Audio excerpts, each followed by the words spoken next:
নমস্কার বন্ধুরা, গল্প সমগ্র চ্যানেলে আপনাদের সবাইকে স্বাগত। আশা করি আপনারা সবাই খুব ভালো আছেন। আজ গল্প সমগ্র চ্যানেলে আপনারা শুনবেন শ্রী হেমেন্দ্র কুমার রায়ের লেখা হেমন্ত ও রবিনের গোয়েন্দা কাহিনী মুখ আর মুখোশ। গল্প পাঠে আমি সায়ক। গল্পটা যদি আপনাদের ভালো লাগে তাহলে অনুরোধ করব গল্প সমগ্র চ্যানেলটিকে লাইক, শেয়ার ও সাবস্ক্রাইব করতে। শুরু করছি হেমেন্দ্র কুমার রায়ের লেখা গোয়েন্দা হেমন্তের মুখ আর মুখোশ। চঞ্চল হয়ে উঠেছে কলকাতা শহর। কলকাতার চঞ্চলতা কিছু নতুন কথা নয়। বসন্ত, dengue, flu, beriberi, plague, cholera ও টাইফয়েড প্রভৃতি জীবাণু প্রায় এখানে বেড়াতে এসে তাকে করে তোলে চঞ্চল।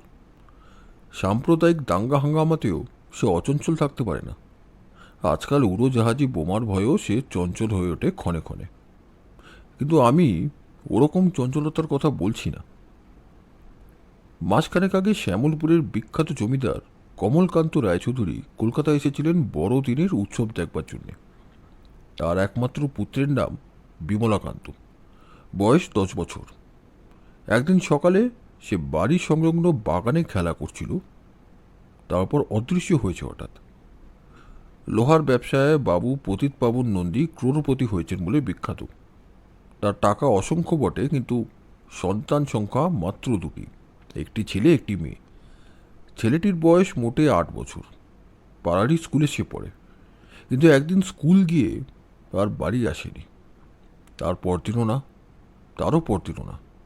তারপর 20 দিন কেটে গেছে, আজ পর্যন্ত তার আর কোনো খবরই পাওয়া যায়নি। দুর্জয়গড়ের করদ মহারাজা স্যার সুরেন্দ্র প্রতাপ সিংহ বাহাদুর বড়দিনে বড় লাটের সঙ্গে সাক্ষাৎ করবার জন্য কলকাতায় এসেছিলেন। তার সিংহাসনের উত্তরাধিকারী হচ্ছেন যুবরাজ বিজয় প্রতাপ, বয়স 4 বছর মাত্র। গত পরশু রাতে ধাত্রী গঙ্গাবাই যুবরাজকে নিয়ে ঘুমোতে যায়, কিন্তু গেল কাল সকালে উঠে দেখে বিছানায় যুবরাজ নেই। সারা রাজবাড়ি খুঁজেও যুবরাজকে পাওয়া যায়নি। রাত্রির অন্ধকার যুবরাজকে যেন নিঃশেষে গ্রাস করে ফেলেছে। গঙ্গাবাই কোনো রকম সন্দেহের অতীত। তার বয়স 60 বছর, ওর মধ্যে 50 বছর কাটিয়েছে সে দুর্জয়গড়ের প্রাসাদে। বর্তমান মহারাজা পর্যন্ত তার হাতেই মানুষ। সুতরাং অকারণেই কলকাতা চঞ্চল হয়ে ওঠেনি। 1 মাসের মধ্যে 3টি শ্রেষ্ঠ পরিবারের বংশধর অদৃশ্য। চারিদিকে বিষম ছাড়া পড়ে গিয়েছে। ধনীরা শঙ্কিত, জনসাধারণ চমকিত, পুলিশরা ব্যতিব্যস্ত।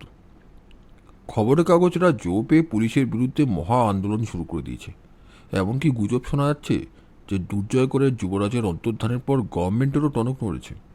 সরকারের তরফ থেকে পুলিশের ওপরে এসেছে নাকি জোর হুমকি। কিন্তু পুলিশ নতুন কোনো তথ্যই আবিষ্কার করতে পারেনি। সম্ভ্রান্ত ও ধনী পরিবারের 3টি বংশধর 1 মাসের ভেতরে নিরুদ্দেশ হয়েছে। ব্যাস, এইখানেই সমস্ত খোঁজাখুঁজি শেষ। তারা কেন অদৃশ্য হয়েছে, কেমন করে অদৃশ্য হয়েছে এবং অদৃশ্য হয়ে আছেই বা কোথায়, এই সমস্ত রহস্যই ঘোর মায়াজালে ঢাকা। কলকাতা মাঝে মাঝে ছেলে ধরার উৎপাত হয় শুনি, কিন্তু ছেলে ধরারা ধনী গরিব বাঁচে বলে শুনিনি। তারা ছেলে ধরত নির্বিচারে এবং গরিবেরই ছেলে চুরি করবার সুযোগ পেত বেশি। এও শোনা গেছে যে সন্ন্যাসীরা নিজেদের চেলার সংখ্যা বাড়াবারও বেদেরা নিজেদের দল বৃদ্ধি করবার জন্যই ওভাবে ছুরি চুরি করে। আবার অধিকাংশ ক্ষেত্রেই ছেলে ধরার গুজব যে বাজে হুজুগ বলে প্রমাণিত হয়েছে এ সত্ত্বেও কারো জানতে বাকিনি। কিন্তু এবারের ঘটনাগুলো নতুন রকম। প্রথমত, চুরি যাচ্ছে কেবল ধনীদেরই সন্তান। দ্বিতীয়ত, 3টি ছেলেই আপন আপন পিতার সম্পত্তির একমাত্র উত্তরাধিকারী। তৃতীয়ত, কেউ যে এদের ধরে নিয়ে গেছে এমন কোনো প্রমাণও নেই। হেমন্ত নিজের চিরদিনের অভ্যাস মতো ইজি চেয়ারে অর্ধশায়ান অবস্থায় 2 চোখ মুদে আমার কথা ও যুক্তি শুনে যাচ্ছিল নীরবে। হঠাৎ ঘরের কোণে ফোন যন্ত্র বেজে উঠল। হেমন্ত যেন নিজের ইচ্ছার বিরুদ্ধেই চেয়ার ত্যাগ করে ঘরের কোণে গিয়ে রিসিভার তুলে নিয়ে বললে, হ্যালো, কে? ও হ্যাঁ, আমি অদম হেমন্তই। প্রণত হই অ্যাসিস্ট্যান্ট কমিশনার সাহেব, আপনার পদোন্নতির জন্য কংগ্রাচুলেশন। তারপর ব্যাপার কি, হঠাৎ ফোনের সাহায্য নিয়েছেন কেন? নতুন কোনো মামলা হাতে নেবার ইচ্ছা আমার আছে কি না? দেখুন, মানুষের ইচ্ছা হচ্ছে অনন্ত, কিন্তু সাধ্য সীমাবদ্ধ। মামলাটা কি আগে শুনি? দুর্জয়গড়ের হারা যুবরাজের মামলা? না মশাই, স্বাধীনভাবে অত বড় মামলা হাতে নিতে আবার ভয় হচ্ছে। আপনাদের আড়ালে থেকে কাজ করি সে হচ্ছে আলাদা কথা, কারণ সেটা দাবা বোর্ডের ওপরে চাল বলে দেওয়ার মতন সোজা। আপনারা থাকতে আমি কেন? কি বললেন? খোদ মহারাজের ইচ্ছা মামলাটা আমি গ্রহণ করি? বলেন কি, আমি এত বড় বিখ্যাত লোক হয়ে উঠেছি? আমার কোনো আপত্তি শুনবেন না? দুর্জয়গড়ের প্রাইভেট সেক্রেটারির সঙ্গে 10 মিনিটের মধ্যে এখানে এসে আমাকে আক্রমণ করবেন? বেশ, আক্রমণ করুন, ক্ষতি নেই। কিন্তু আত্মরক্ষা করবার জন্য যদি না বলার প্রয়োজন হয়, তাহলে আমার মুখ বন্ধ থাকবে না, এটা কিন্তু আগে থাকতেই বলে রাখলুম। রিসিভারটা যথাস্থানে রেখে হেমন্ত আমার কাছে এসে বললে, রবিন, সব শুনলে তো? হ্যাঁ। পুলিশের সতীশবাবু তাহলে তোমার ঘাড়েই মামলাটা চাপাতে চান? হেমন্ত জবাব দিলে না। নিজের চেয়ারে বসে পড়ে কিছুক্ষণ চুপ করে কি ভাবতে লাগলো। তারপরে বললে, এ মামলাটা ঘাড়ে নেওয়া কি আমার পক্ষে উচিত হবে? কেন হবে না? স্বাধীনভাবে কখনো কাজ বা এরকম মামলা নিয়ে কখনো নাড়াচাড়া করিনি। তাতে কি হয়েছে? তুমি ভুল করছো রবিন। আমি ঠিক গোয়েন্দা নই, অপরাধ বিজ্ঞানের ছাত্র মাত্র। যদিও এই বিশেষ বিজ্ঞানটিকে আমি গ্রহণ করেছি এক শ্রেণীর আর্ট হিসেবেই। হয়তো তুমি বলবে বিজ্ঞানের সঙ্গে আর্টের বা কলার সম্পর্ক নেই, কিন্তু ভুলে যেও না যেন প্রাচীন ভারতে চৌর্যবৃত্তিকেও 64 কলার অন্যতম কলা বলে গ্রহণ করা হতো। চুরি করা যদি আর্ট হয়, চোর ধরাও আর্ট হবে না কেন? সুতরাং এক হিসাবে আমি আর্টেরই সেবক। গোয়েন্দা রূপে নাম কেনবার জন্য আমার মনে একটু লোভ নেই, যদিও অপরাধ বিজ্ঞান হচ্ছে আমার একমাত্র হবি বা ব্যাসন। পুলিশের সঙ্গে থাকি কেননা হাতে নাতে পরীক্ষা করবার সুযোগ পাই এই মাত্র। পেশাদার গোয়েন্দার মতন দুর্জয়গড়ের মহারাজ বাহাদুরের হুকুম তামিল করতে যাব কেন? হেমন্ত আরও কি বলতে যাচ্ছিল, কিন্তু বাড়ির সামনে রাস্তা একখানা মোটর এসে দাঁড়ানোর শব্দ শুনে চুপ মেরে গেল। মিনিট খানেক পরেই ঘরের ভেতরে প্রবেশ করলেন অ্যাসিস্ট্যান্ট কমিশনার সতীশবাবুর সঙ্গে একটি সাহেবী পোশাক পরা ভদ্রলোক। তার মুখখানি হাসি খুশি মাখা, সুন্দর বলিষ্ঠ চেহারা, বয়স 40-এর ভেতরই। সতীশবাবু বললেন, মিস্টার গাঙ্গুলি, ইনি হচ্ছেন হেমন্তবাবু, আর উনি ওর বন্ধু রবিনবাবু। হেমন্তবাবু, ইনি হচ্ছেন মিস্টার গাঙ্গুলি, দুর্জয়গড়ের মহারাজা বাহাদুরের প্রাইভেট সেক্রেটারি। অভিবাদনের পালা শেষ হলো। মিস্টার গাঙ্গুলি বিস্ময় প্রকাশ করে বললেন, হেমন্তবাবু, আপনার বয়সে তো অল্প, এই বয়সেই আপনি আমার নাম কিনেছেন? হেমন্ত হাসি মুখে বললে, আমি যে নাম কিনেছি আমার পক্ষে এটা আশ্চর্য সংবাদ। মিস্টার গাঙ্গুলি বললেন, বিলক্ষণ। আপনি নাম না কিনলে মহারাজা বাহাদুর আপনাকে নিযুক্ত করবার জন্য এত বেশি আগ্রহ প্রকাশ করতেন না। মিস্টার গাঙ্গুলি সরলভাবে হেমন্তের সুখ্যাতি করবার জন্যই কথাগুলো বললেন, কিন্তু ফল হলো উল্টো। হেমন্তের মুখ লাল হয়ে উঠল। রূঢ় স্বরে সে বললে, নিযুক্ত? নিযুক্ত মানে কি? মিস্টার গাঙ্গুলি বললেন, যুবরাজের মামলাটা মহারাজা বাহাদুর আপনার হাতে অর্পণ করতে চান। এই জন্যে তিনি প্রচুর পারিশ্রমিক দিতে রাজি আছেন। মামলার কিনারা হলে যথেষ্ট পুরস্কারও। ক্রুদ্ধ স্বরে বাধা দিয়ে হেমন্ত বলে উঠল, ধন্যবাদ মিস্টার গাঙ্গুলি। মহারাজা বাহাদুরকে গিয়ে জানাবেন হেমন্ত চৌধুরী জীবনে পারিশ্রমিক বা পুরস্কারের লোভে কোনো কাজ করেনি। সতীশবাবু, এ মামলার সঙ্গে আমি কোনো সম্পর্ক রাখতে ইচ্ছা করি না। সতীশবাবু ভালো করে হেমন্তকে চিনতেন। তিনি বেশ বুঝলেন তার ঘা লেগেছে কোথায়। তাড়াতাড়ি বলে উঠলেন, মিস্টার গাঙ্গুলি, হেমন্তবাবু আমাদের মতো পেশাদার নন। উনি এই লাইনে এসেছেন স্রেফ শখের খাতিরে, টাকার লোভে কিছু করেন না। মিস্টার গাঙ্গুলি অপরাধীর মতো সংকুচিত হয়ে বললেন, মাফ করবেন হেমন্তবাবু, আমি না জেনে আপনার সেন্টিমেন্টে আঘাত দিয়েছি। মিস্টার গাঙ্গুলির বিনীত মুখ ও ভীত কথা শুনে এক মুহূর্তে হেমন্তের রাগ জল হয়ে গেল। সে হেসে উঠে বললে, মিস্টার গাঙ্গুলি, কোনো ভয় নেই। আমার সেন্টিমেন্ট আপনার আঘাত সামনে নিয়েছে। ওরে মধু, যদি চা নিয়ে আয় রে।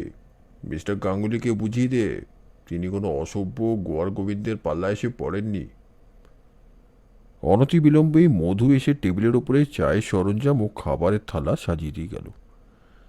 চা পর্ব শেষ হলে পর হেমন্ত বললে, মিস্টার গাঙ্গুলি, খবরের কাগজে যুবরাজের অন্তর্ধান হওয়ার যে বিবরণ বেরিয়েছে তার উপরে আমরা নির্ভর করতে পারি কি? অনায়াসে। এমনকি কাগজওয়ালারা আমাদের নতুন কিছু বলবার ফাঁক রাখেনি।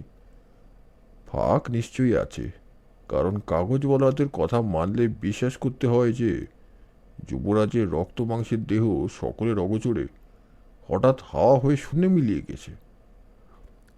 সতীশবাবু হেসে বললেন, না, অতটা বিশ্বাস করার দরকার নেই, কারণ ঘটনাস্থলে আমি নিজে গিয়েছি। মহারাজা বাহাদুর গড়িয়াটা রোডের একখানা খুব মস্ত বড় বাগান বাড়ি ভাড়া নিয়েছেন। যুবরাজের ঘর বাড়ির শেষ প্রান্তে দোতলায়।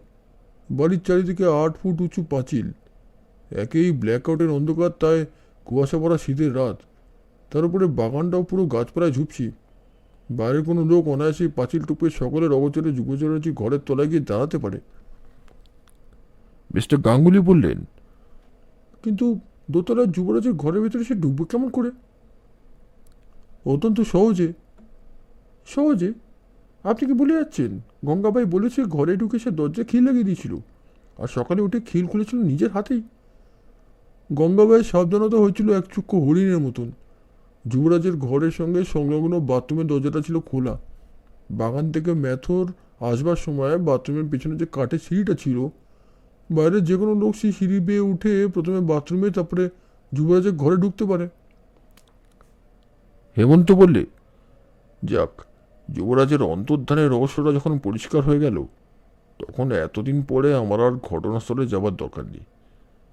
এখন কথা হচ্ছে এ চুরি করলে কে?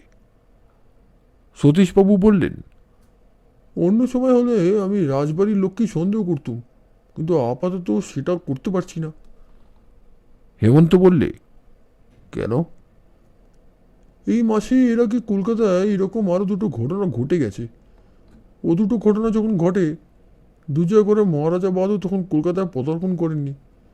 সুতরাং বেশ বোঝা যাচ্ছে শহরে এমন একদল দুষ্টের আবির্ভাব হয়েছে। ছেলে চুরি করাই হচ্ছে যাদের প্রধান উদ্দেশ্য।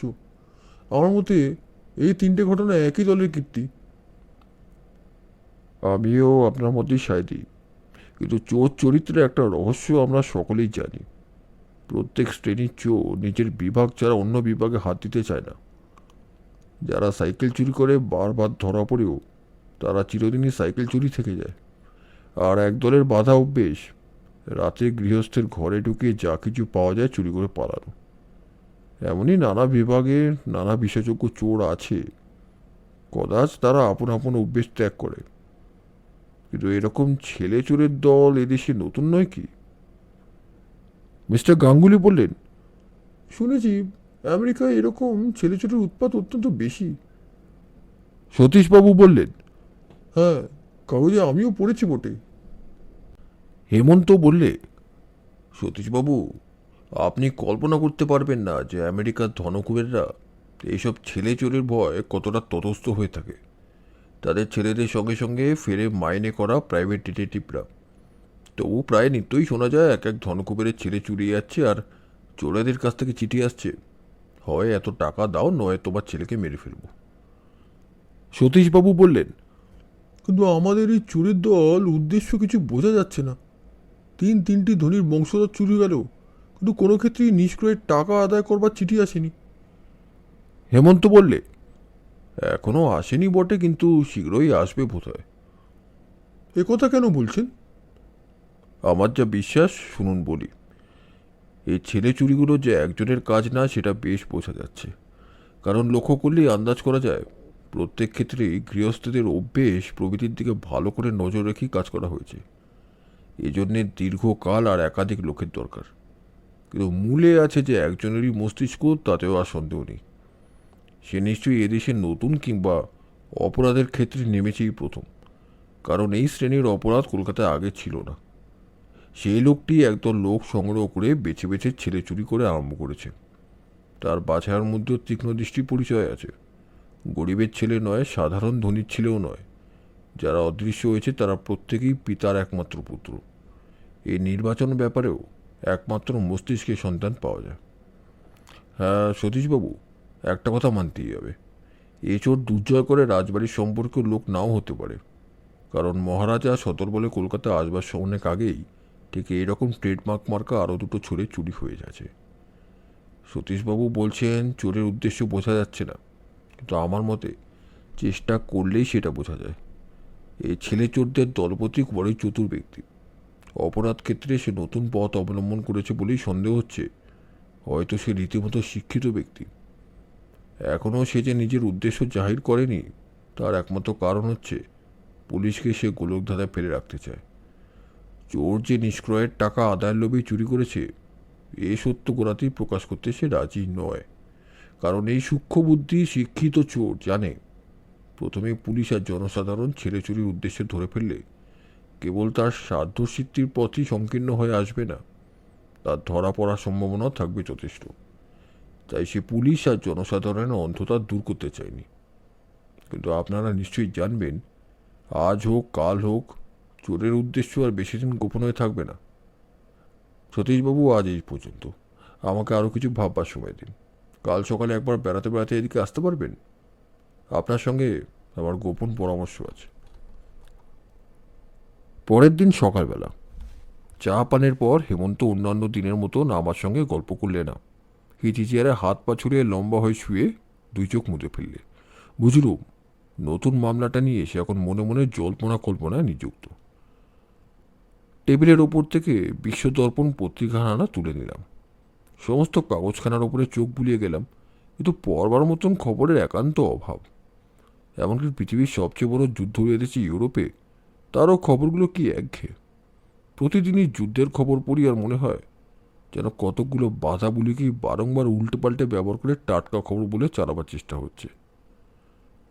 বাংলা কাগজে সম্পাদকীয় স্তম্ভে রচনা পাঠ করার সময় অপব্যবহারের পাত্র। তার ভাষা ভাব যুক্তি সমস্তই জাহির করে দেয় যে সম্পাদক প্রাণপণে কলম চালিয়ে গেছেন কেবলমাত্র পেটের দায় বাধ্য হয়ে। রোজ তাকে লিখতে হবেই, কারণ সম্পাদকীয় স্তম্ভগুলো হচ্ছে সংবাদপত্রের শোভার্থে এবং পাত পূরণের জন্যে। তারপর বিজ্ঞাপনের পৃষ্ঠায় দৃষ্টিপাত করলাম। আমার মতে বাংলা সংবাদপত্রের সবচেয়ে সুখপাঠ্য বিষয় থাকে তার বিজ্ঞাপন পৃষ্ঠাগুলোয়। তার প্রধান কারণ বোধহয় বাংলা কাগজের লেখক বা সহকারী সম্পাদকের মশলি কলঙ্কিত কলমগুলো এ বিভাগে অবাধ বিচারণ করবার অধিকার থেকে বঞ্চিত। ছত্রে ছত্রে কি বৈচিত্র্য, মানুষের মনোবৃত্তির কত রকম পরিচয়। কেউ বলছেন 4 আনায় 1 ভরি সোনা বিক্রি করবেন, কেউ বা এমন উদার যে ট্যাগের করি ফেলে কাগজে বিজ্ঞাপন দিয়ে বিনামূল্যে বিতরণ করবেন যে কোনো দুরারোগ্য রোগের মহৌষধ। কেউ প্রচার করছেন তিনি বুড়োকে ছোড়া করবার উপায় আবিষ্কার করে ফেলেছেন। কোথাও বৃদ্ধ পিতা পলাতক পুত্রকে অন্বেষণ করছেন। কোথাও প্রাচীন বর তৃতীয় পক্ষের বউ পাওয়ার জন্য বলছেন তিনি বরপণ চান না। এসব পড়তে পড়তে চোখের সামনে কত রঙের কত মজার ছবি জেগে ওঠে। মনে হয় দুনিয়া কি অপূর্ব। হঠাৎ একটা বিজ্ঞাপনের দিকে দৃষ্টি আকৃষ্ট হলো। সেটি এই: রাজকুমার, তুমি মোহনবাবুকে দ্বীপবাড়িতে লইয়া উপস্থিত হইও। তাহার সঙ্গে পরে উৎসবের কর্তব্য বাবুরা পত্রে সমস্ত জানাইবেন। ভাষাটা লাগলো কেমন কটমটো আড়ষ্ট। দেশের ডাকঘর ও সুলভ ডাকটিকিট থাকতে কেউ এমন বিজ্ঞাপন দিয়ে অর্থ আর সময় নষ্ট করতে চায় কেন? সাধারণ পত্র তো এই খবরের কাগজে আগেই যথাস্থানে গিয়ে পৌঁছতে পারত। বিজ্ঞাপনদাতাদের নির্বুদ্ধিতা দেখে নিজের মনেই বললুম, আশ্চর্য। হেমন্ত চোখ তুলে বললে, কি আশ্চর্য রবিন? আবার নতুন ছেলে চুরি গেল নাকি? না, কে একটা লোক কাগজে বিজ্ঞাপন দিয়ে নিজের নির্বুদ্ধিতা জাহির করেছে। কই দেখি বলে হেমন্ত হাত বাড়ালে। কাগজখানা আমি তার দিকে এগিয়ে দিলাম। হেমন্ত বিজ্ঞাপনটার দিকে তাকিয়ে প্রায় 5-7 মিনিট কাল স্থির ও নীরব হয়ে বসে রইল। আমি বললুম, কি হে, তোমার ভাব দেখলে মনে হয় তুমি যেন মহাকাব্যের রস আস্বাদন করছো। হেমন্ত সোজা হয়ে উঠে বসে বললে, তাই করছি রবিন, তাই করছি, তবে কাব্য নয়, নাটক। নাটক? হ্যাঁ, একটি অপূর্ব নাটকের অভিনেতাদের কথা ভাবছি। ওই বিজ্ঞাপন দেখে? এটি সাধারণ বিজ্ঞাপন নয়, তবে এটি হচ্ছে কোড, অর্থাৎ সাংকেতিক শব্দে লেখা একখানি পত্র। কি বলছো তুমি? পৃথিবীতে কত রকম পদ্ধতিতে সাংকেতিক লিপি রচনা করা যেতে পারে সে সম্বন্ধে খান কয়েক বই আমার লাইব্রেরিতে আছে। এই সাংকেতিক লিপিতে খুব সহজ একটা পদ্ধতি অবলম্বন করা হয়েছে। আমাকে বুঝিয়ে দাও। এই সাংকেতিক লিপিতে প্রত্যেক শব্দের পরের শব্দকে ত্যাগ করলেই আসল অর্থ প্রকাশ পাবে।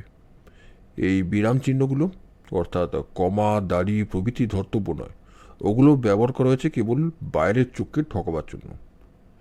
এখন পড়ে দেখো বুঝতে পারো কিনা। কাগজখানা নিয়ে পড়লুম।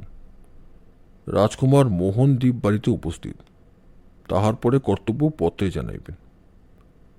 বললুম, হেমন্ত, কথাগুলোর মানে বোঝা যাচ্ছে বটে, কিন্তু এই কথাগুলো বলবার জন্য সাংকেতিক শব্দের প্রয়োজন হলো কেন? হেমন্ত ভাবতে ভাবতে ধীরে ধীরে বললে, এখনই ঠিক স্পষ্ট করে বুঝতে পারছি না, তবে খানিকটা আন্দাজ করলে ক্ষতি নেই। রাজকুমার অর্থে না হয় ধরলুম রাজার কুমার, কিন্তু মোহনদ্বীপ বাড়ি বলতে কি বোঝাতে পারে? ওটা কি কোনো স্থান বা গ্রামের নাম? তা ধা করে আমার মাথায় একটা সন্দেহ খেলে গেল। তাড়াতাড়ি বাধা দিয়ে আমি বলে উঠলাম, হেমন্ত, তুমি কি বলতে চাও? দুর্জয় করে যুবরাজের অন্তর্ধানের সঙ্গে এই সাংকেতিক পত্রের কোনো সম্পর্ক আছে? এখনও অতটা নিশ্চিন্ত হতে পারিনি, তবে যুবরাজ অদৃশ্য হয়েছেন আজ 3 দিন আগে। এর মধ্যেই সাংকেতিক লিপিতে রাজকুমার শব্দটি দেখে মনে খানিকটা খটকা লাগছে বইকি। চিঠিখানা পড়লে মনে হয় কেউ যেন কাউকে গোপনে জানাতে চাইছে রাজপুত্রকে আমরা মোহনদ্বীপ বাড়িতে এনে হাজির করেছি। এরপর আমরা কি করব আপনি পত্রের দ্বারা জানাবেন। রবিন, আমার এই অনুমান অসঙ্গত কিনা তা জানবার কোনো উপায় নেই। আমি বললুম, কিন্তু ডাকঘর থাকতে এইভাবে চিঠি লেখা কেন? ওরা বোধহয় ডাকঘরকে নিরাপদ মনে করে না। হয়তো ভাবে ডাকঘরের কর্তৃপক্ষের সঙ্গে পুলিশের যোগাযোগ থাকা অসম্ভব নয়। যাকে চিঠি লেখা হচ্ছে তার সঙ্গে পত্রপ্রেরক নিজে মুখোমুখি দেখা করেও তো সব বলতে পারে। তাও হয়তো নিরাপদ নয়। ধরো দলপতিকে সব জানানো দরকার, কিন্তু দলপতি থাকতে চায় দল থেকে বিচ্ছিন্ন হয়ে সকলের চোখের আড়ালে।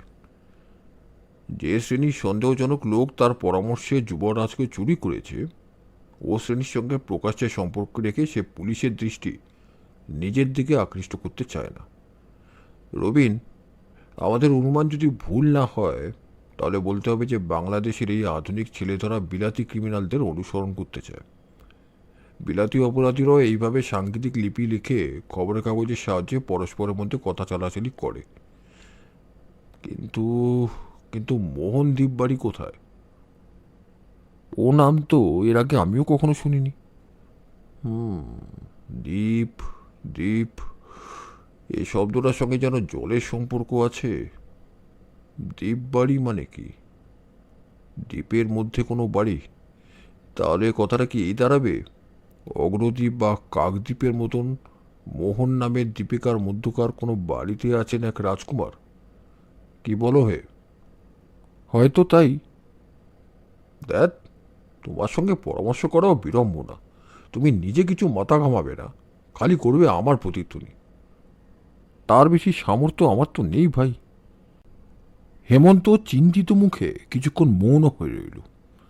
তারপর হঠাৎ সমুজ্জ্বল মুখে বলে উঠল, ঠিক ঠিক, পত্রপ্রেরক কারো কাছ থেকে জানতে চেয়েছে অন্তঃপুর কি করা কর্তব্য, কেমন? হ্যাঁ। তাহলে ওই খবরের কাগজের স্তম্ভেই এর উত্তরটাও তো প্রকাশিত হতে পারে। হ্যাঁ, সম্ভব। রবিন, তুমি জানো আমাদের বিশেষ বন্ধু চিন্তাহরণ চক্রবর্তী হচ্ছে বিশ্বদর্পণের সম্পাদক? তা আবার জানি না। প্রত্যেক বছরই বিশ্বদর্পণের বিশেষ বিশেষ সংখ্যার জন্য আমাকে কবিতার গল্প লিখতে হয়। তবে চিন্তাহরণই এবারে তার নামের সার্থকতা প্রমাণিত করবে। মানে? আমাদের চিন্তাহরণ করবে, অর্থাৎ এই সাংকেতিক লিপির উত্তর বিশ্বদর্পণে এলেই সেখানে আমাদের হস্তগত হবে। কিন্তু তাহলে কি চিন্তাহরণের সম্পাদকীয় কর্তব্য পালনের ত্রুটি হবে না?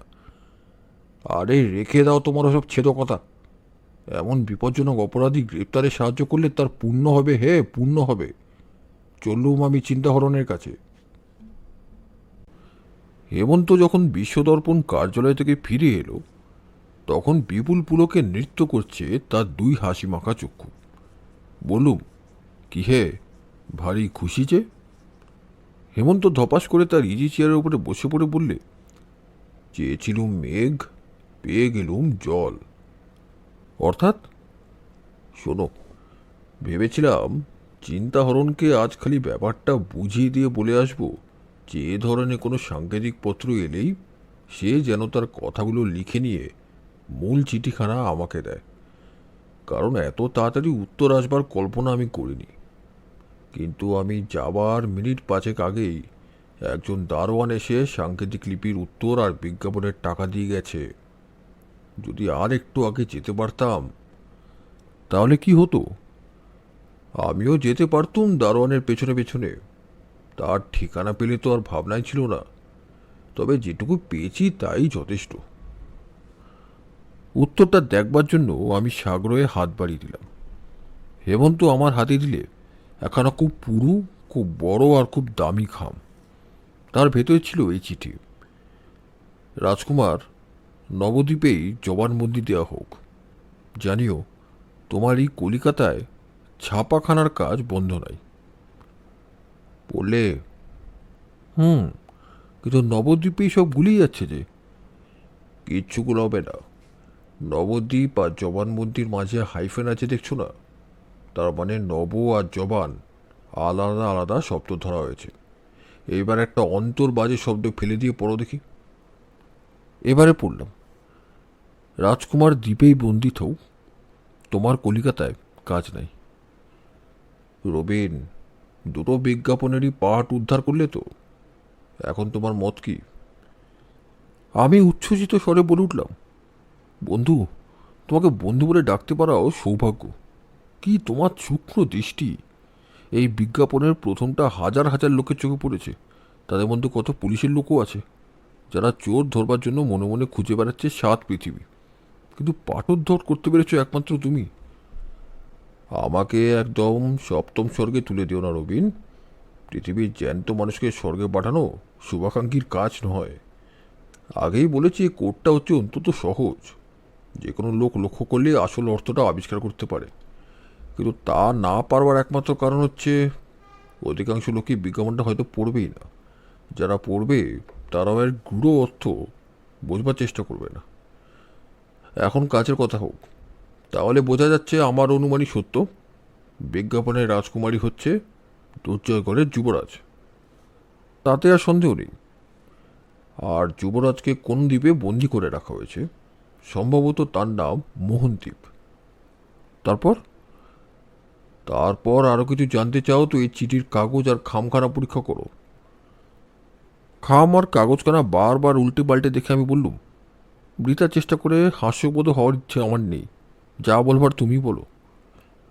উত্তম। প্রথমে দেখো, খাম আর কাগজ কত পুরু আর দামি।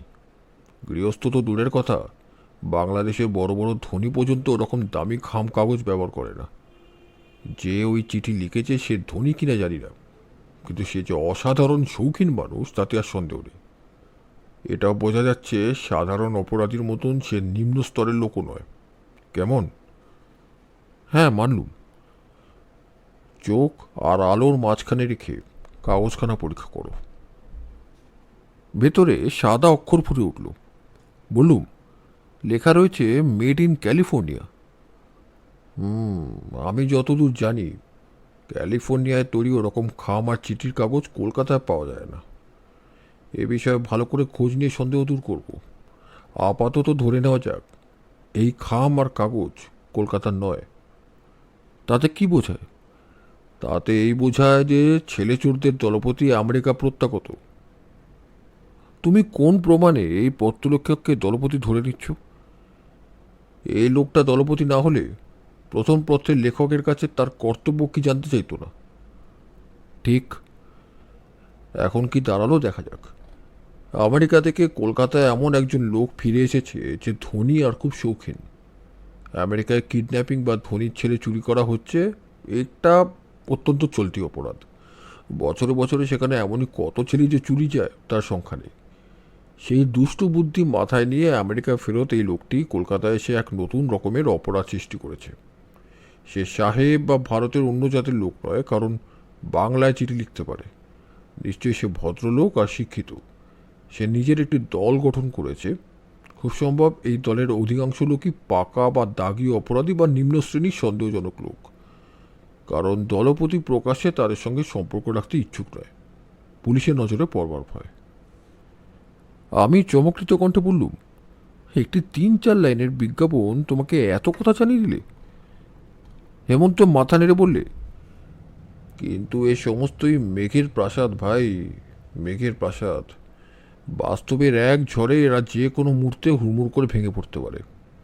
এসব এখনো প্রমাণ রূপে ব্যবহার করা অসম্ভব, কারণ পরিণামে হয়তো দেখা যাবে এর অনেক কিছুই আসল ব্যাপারের সঙ্গে মিলছে না। আমি বললুম, তবু আশা করি তুমি অনেকটা অগ্রসর হয়েছ। হয়তো এগিয়ে গিয়েছি, কিন্তু অন্ধকারের ভেতরে। কে আমেরিকা ফেরতলো? মোহনদ্বীপ কোথায়? ঠিক ঠিক। দেখো তো, গ্যাজেটিয়ারখানা খুঁজে। তখনই বই এনে খুঁজে দেখলাম, কিন্তু ভারতের কোথাও মোহনদ্বীপের নাম পাওয়া গেল না। হেমন্ত বললে, হয়তো ওটা স্থানীয় নাম, কিংবা ছেলে চোরের দল কোনো বিশেষ স্থানকে নিজেদের মধ্যে ওই নামে ডাকে। বৈঠকখানার বাইরে পায়ের শব্দ শোনা গেল। হেমন্ত বললে, সাবধান রবিন, তুমি বড় পেট আলকা। বোধহয় সতীশবাবু আসছেন। তার কাছে এখন কোনো কথা নয়, কারণ এখন আমি নিজে নিশ্চিন্ত হইনি।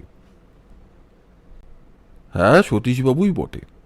ঘরে ঢুকে জিজ্ঞাসা করলেন, কি হেমন্তবাবু, ভেবেচিন্তে হদিশ পেলেন কিছু?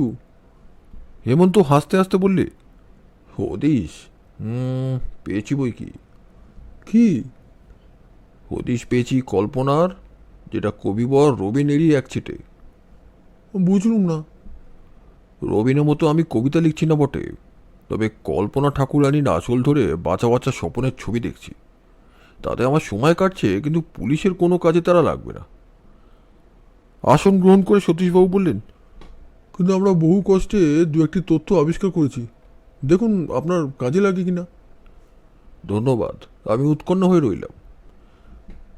যে রাত্রে দুর্জয়গড়ের যুবরাজ অন্তরিত হন, ঘাটির পাড়াওয়ালা দেখেছিল রাত 3টের সময় একখানা সাদা রঙের বড় আর ঢাকা মোটর গাড়ি গড়িয়াটা রোড দিয়ে দক্ষিণ দিকে ছুটে যাচ্ছে। এটা খুব বড় তথ্য নয়। না। তারপর প্রায় রাত 3:15 সময় ওরকম একটা বড় সাদা রঙের আর ঢাকা গাড়ি দেখেছিল টালিগঞ্জের কাছে আরেক পাড়াওয়ালা। তারপর রাত 3:30 কাছাকাছি ডায়মন্ড হারবার রোডে অবিকল ওই রকম একখানা গাড়ি যাচ্ছিল বলে জানা গেছে। সাদা রঙের গাড়ি? হ্যাঁ। তারপর রাত 4টের পর বাঁশড়ার কাছেও এক চৌকিদার ওরকম একখানা গাড়ি যেতে দেখেছে। তারপর? তারপর? হেমন্তের কণ্ঠ উত্তেজিত। ভোরবেলা দেখা যায় ক্যানিংয়ের দিক থেকে ওইরকম একখানা সাদা গাড়ি ফিরে আসছে। গাড়ির ভেতরে ছিল কেবল ড্রাইভার, সেখানে ট্যাক্সি। হেমন্ত দাঁড়িয়ে উঠে সাগরে বলে, সেই ট্যাক্সির কোন খোঁজ পেয়েছেন? না, তার নম্বর জানা যায়নি, তবে অনুসন্ধান চলছে। এই তথ্যটাকে আপনি সন্দেহজনক মনে করছেন কেন? রাত 3টের পর থেকে সকাল পর্যন্ত এই সময়টুকুর ভেতরে ঘটনাস্থলের কাছ থেকে ক্যানিং পর্যন্ত 4-4বার গেছে তাকে এরকম সাদা রঙের বড় গাড়ি। ওসব জায়গায় অত রাতে একে তো গাড়ি চলেই না, তার উপরে সাদা ট্যাক্সিও খুব সাধারণ নয়, সুতরাং সন্দেহ হওয়া স্বাভাবিক নয় কি? নিশ্চয়ই নিশ্চয়ই। সতীশবাবু, ওই ট্যাক্সি ড্রাইভারকে দেখবার জন্য আমারও 2 চক্ষু তৃষিত হয়েছে। ক্যানিং, ক্যানিং। গাড়িখানা সকালবেলা ক্যানিংয়ের দিক থেকে ফিরছিল। হ্যাঁ। তারপরই আরম্ভ সুন্দরপথের জলপথ, তাই না সতীশবাবু? হ্যাঁ, সেই জলপথ সুন্দরবনের বুকের ভেতর দিয়ে একেবারে বঙ্গোপসাগরে গিয়ে মিশেছে। আচ্ছা, আসুন তাহলে আবার কল্পনার মালা গাঁথা যাক, এবার দুজনে মিলে। তার মানে? প্রথমে না হয় ধরিয়ে নেওয়া যাক অপরাধীরা দুর্জয়গড়ের যুবরাজকে নিয়ে ওই ট্যাক্সিতেই চড়ে পালাচ্ছিল।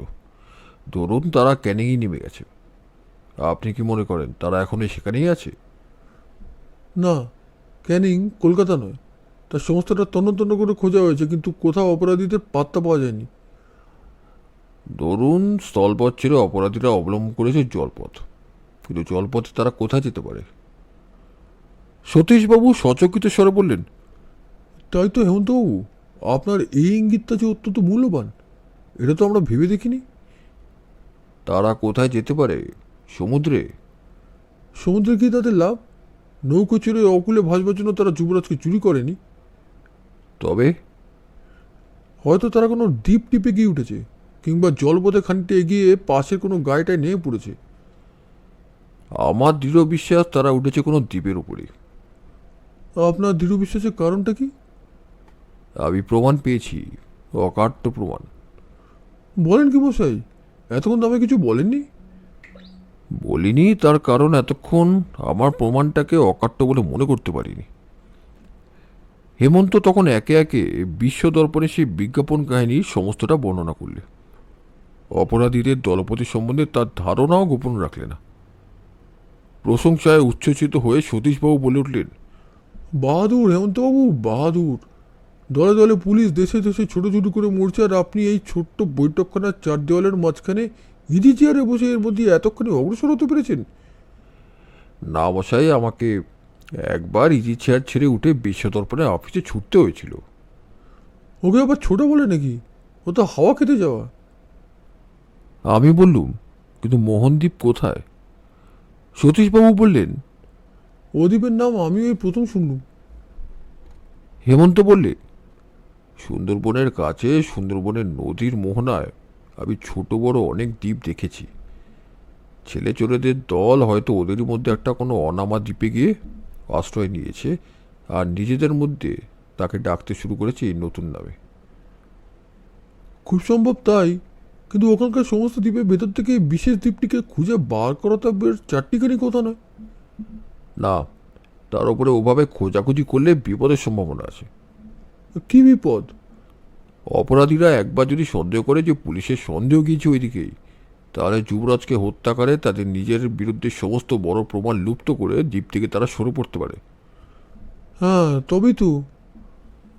তার চেয়ে আর একটা উপায় খোঁজ নেওয়া যাক। মনে হচ্ছে ছেলেচোররা প্রায় ক্যানিং থেকে নৌকো ভাড়া নিয়ে ওই দ্বীপে যায়। আমার বিশ্বাস ক্যানিংয়ের মাঝিদের কাছ থেকে গোপনে সন্ধান নিলে মোহনদ্বীপের পাত্তা পাওয়া অসম্ভব নয়। সতীশবাবু উচ্ছ্বসিত কণ্ঠে বললেন, ঠিক ঠিক ঠিক। সঙ্গে সঙ্গে কলকাতায় চলুক ছেলেচোরদের সর্দারের সন্ধান। কি বলেন? আমাকে আর জিজ্ঞাসা করছেন কেন? যা বলবার তা তো আপনিই বাতলে দিচ্ছেন। কিন্তু আপাতত আমাদের আবিষ্কার আমাদের মধ্যেই থামাচাপা থাক। 3টে দিন কেটে গেল।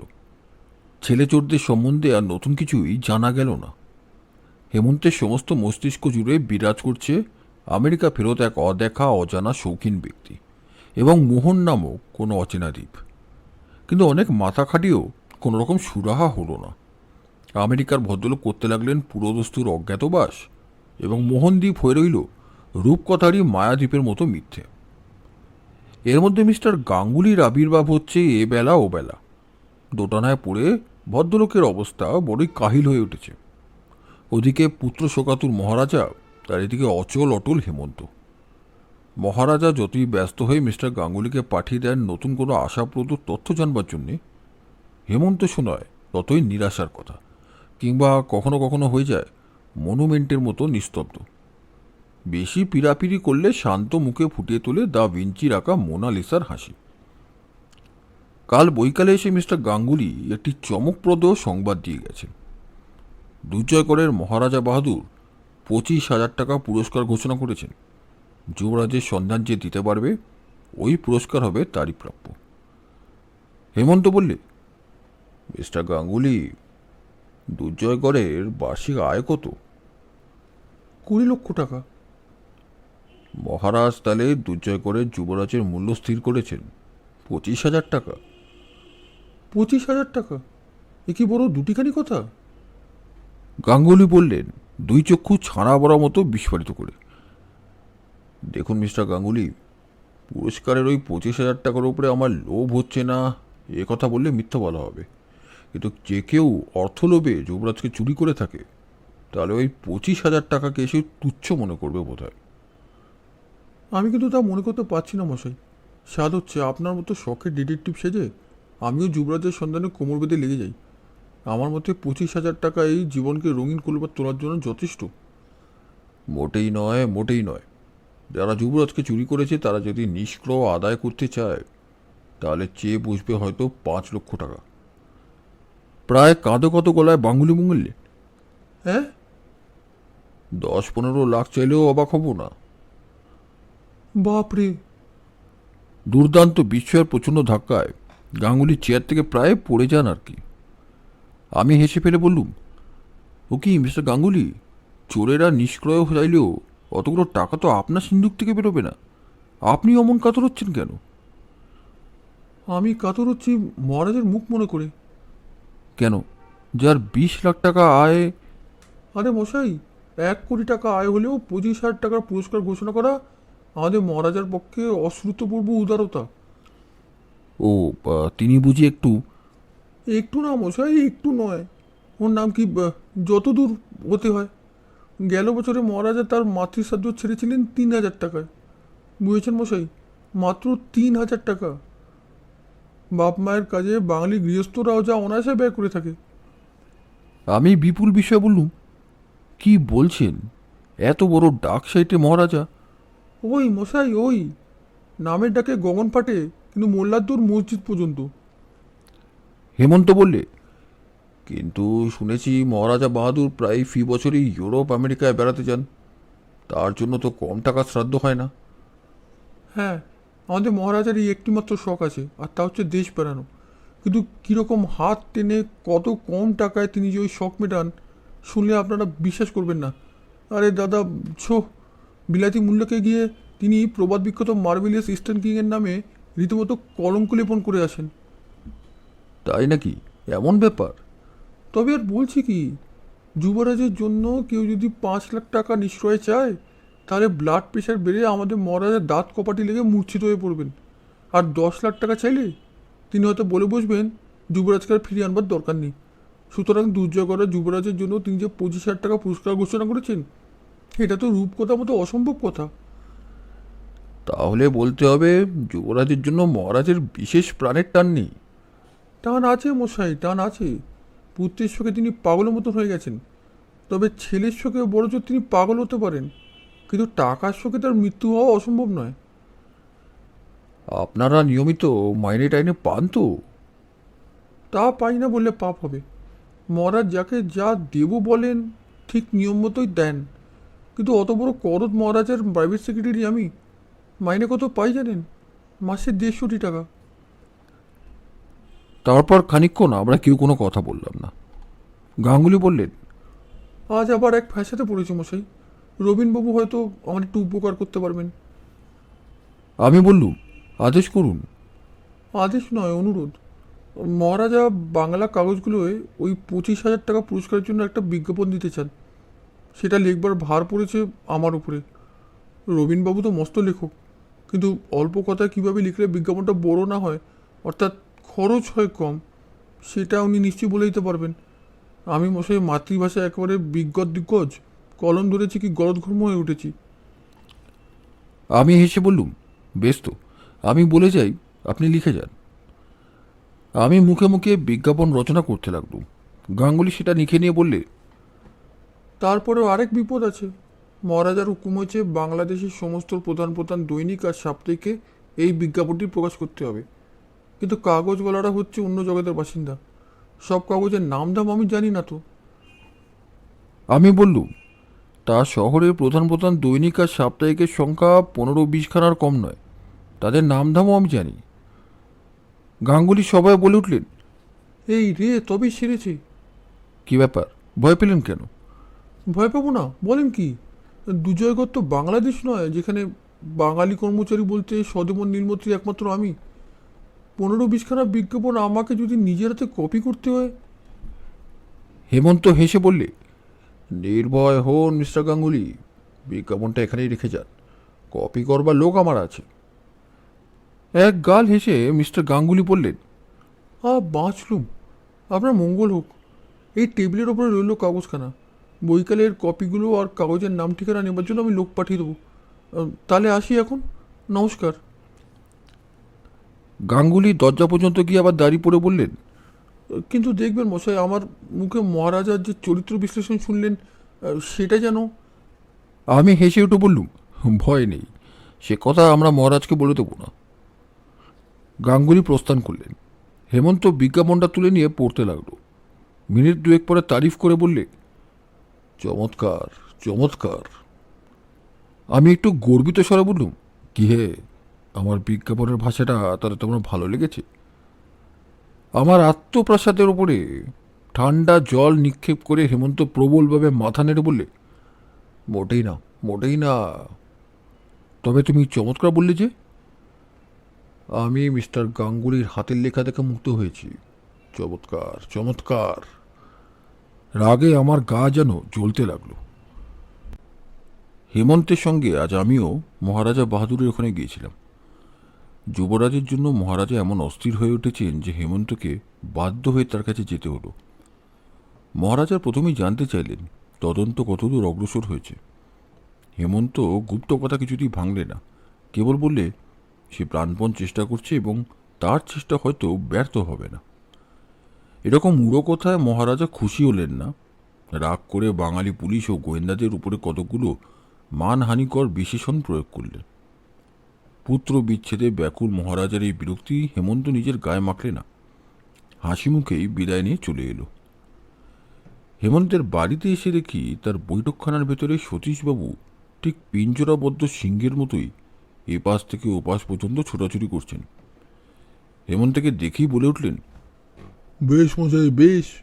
এদিকে ভয়ানক কাণ্ড, আর ওদিকে আপনি দিব্যি হাওয়া খেয়ে বেরিয়ে বেড়াচ্ছেন। হেমন্ত হেসে বললে, হাওয়া খেতে নয় সতীশবাবু, গালাগাল খেতে গিয়েছিলাম। মানে? মানে দুর্জয়গড়ে মহারাজা বাহাদুরের মতে দুনিয়ায় অকর্মণ্যতার শ্রেষ্ঠ আদর্শ হচ্ছে বাঙালি পুলিশ। আর আরে রেখে দিন আপনার দুর্জয় করে তর্জন করছেন। এদিকে ব্যাপার কি জানেন? প্রকাশ করুন। আপনার ভবিষ্যৎবাণী সত্য হলো। শ্যামলপুরের জমিদারের কাছে ছেলে চোদ্দের চিঠি এসেছে। কমলাকান্ত রায়চৌধুরীর কাছে? তারই একমাত্র পুত্র তো সর্বপ্রথমে চুরি যায়। হ্যাঁ, এই দেখুন। সতীশবাবুর হাত থেকে পত্রখানা নিয়ে হেমন্ত তার কাগজ পরীক্ষা করে বললে, সেই একই কাগজ, মেড ইন ক্যালিফোর্নিয়া। ভালো। চিঠিখানা সে উচ্চস্বরে পাঠ করলে, শ্রীযুক্ত কমলাকান্ত রায়চৌধুরী, সমীপ ইস্যু। মহাশয়, আমরা দুরাশয়ে নই। আপনার পুত্র আমাদের কাছেই আছে, তাহার সমস্ত কুশল, কিন্তু তাহাকে আর অধিক দিন আমাদের কাছে রাখিতে ইচ্ছা করি না। পুত্রের মূল্যস্বরূপ মহাশয়কে 1,00,000 মাত্র টাকা দিতে হইবে। চেক নয়, 10,000 টাকার 10খানি নোট দিলেই চলিবে।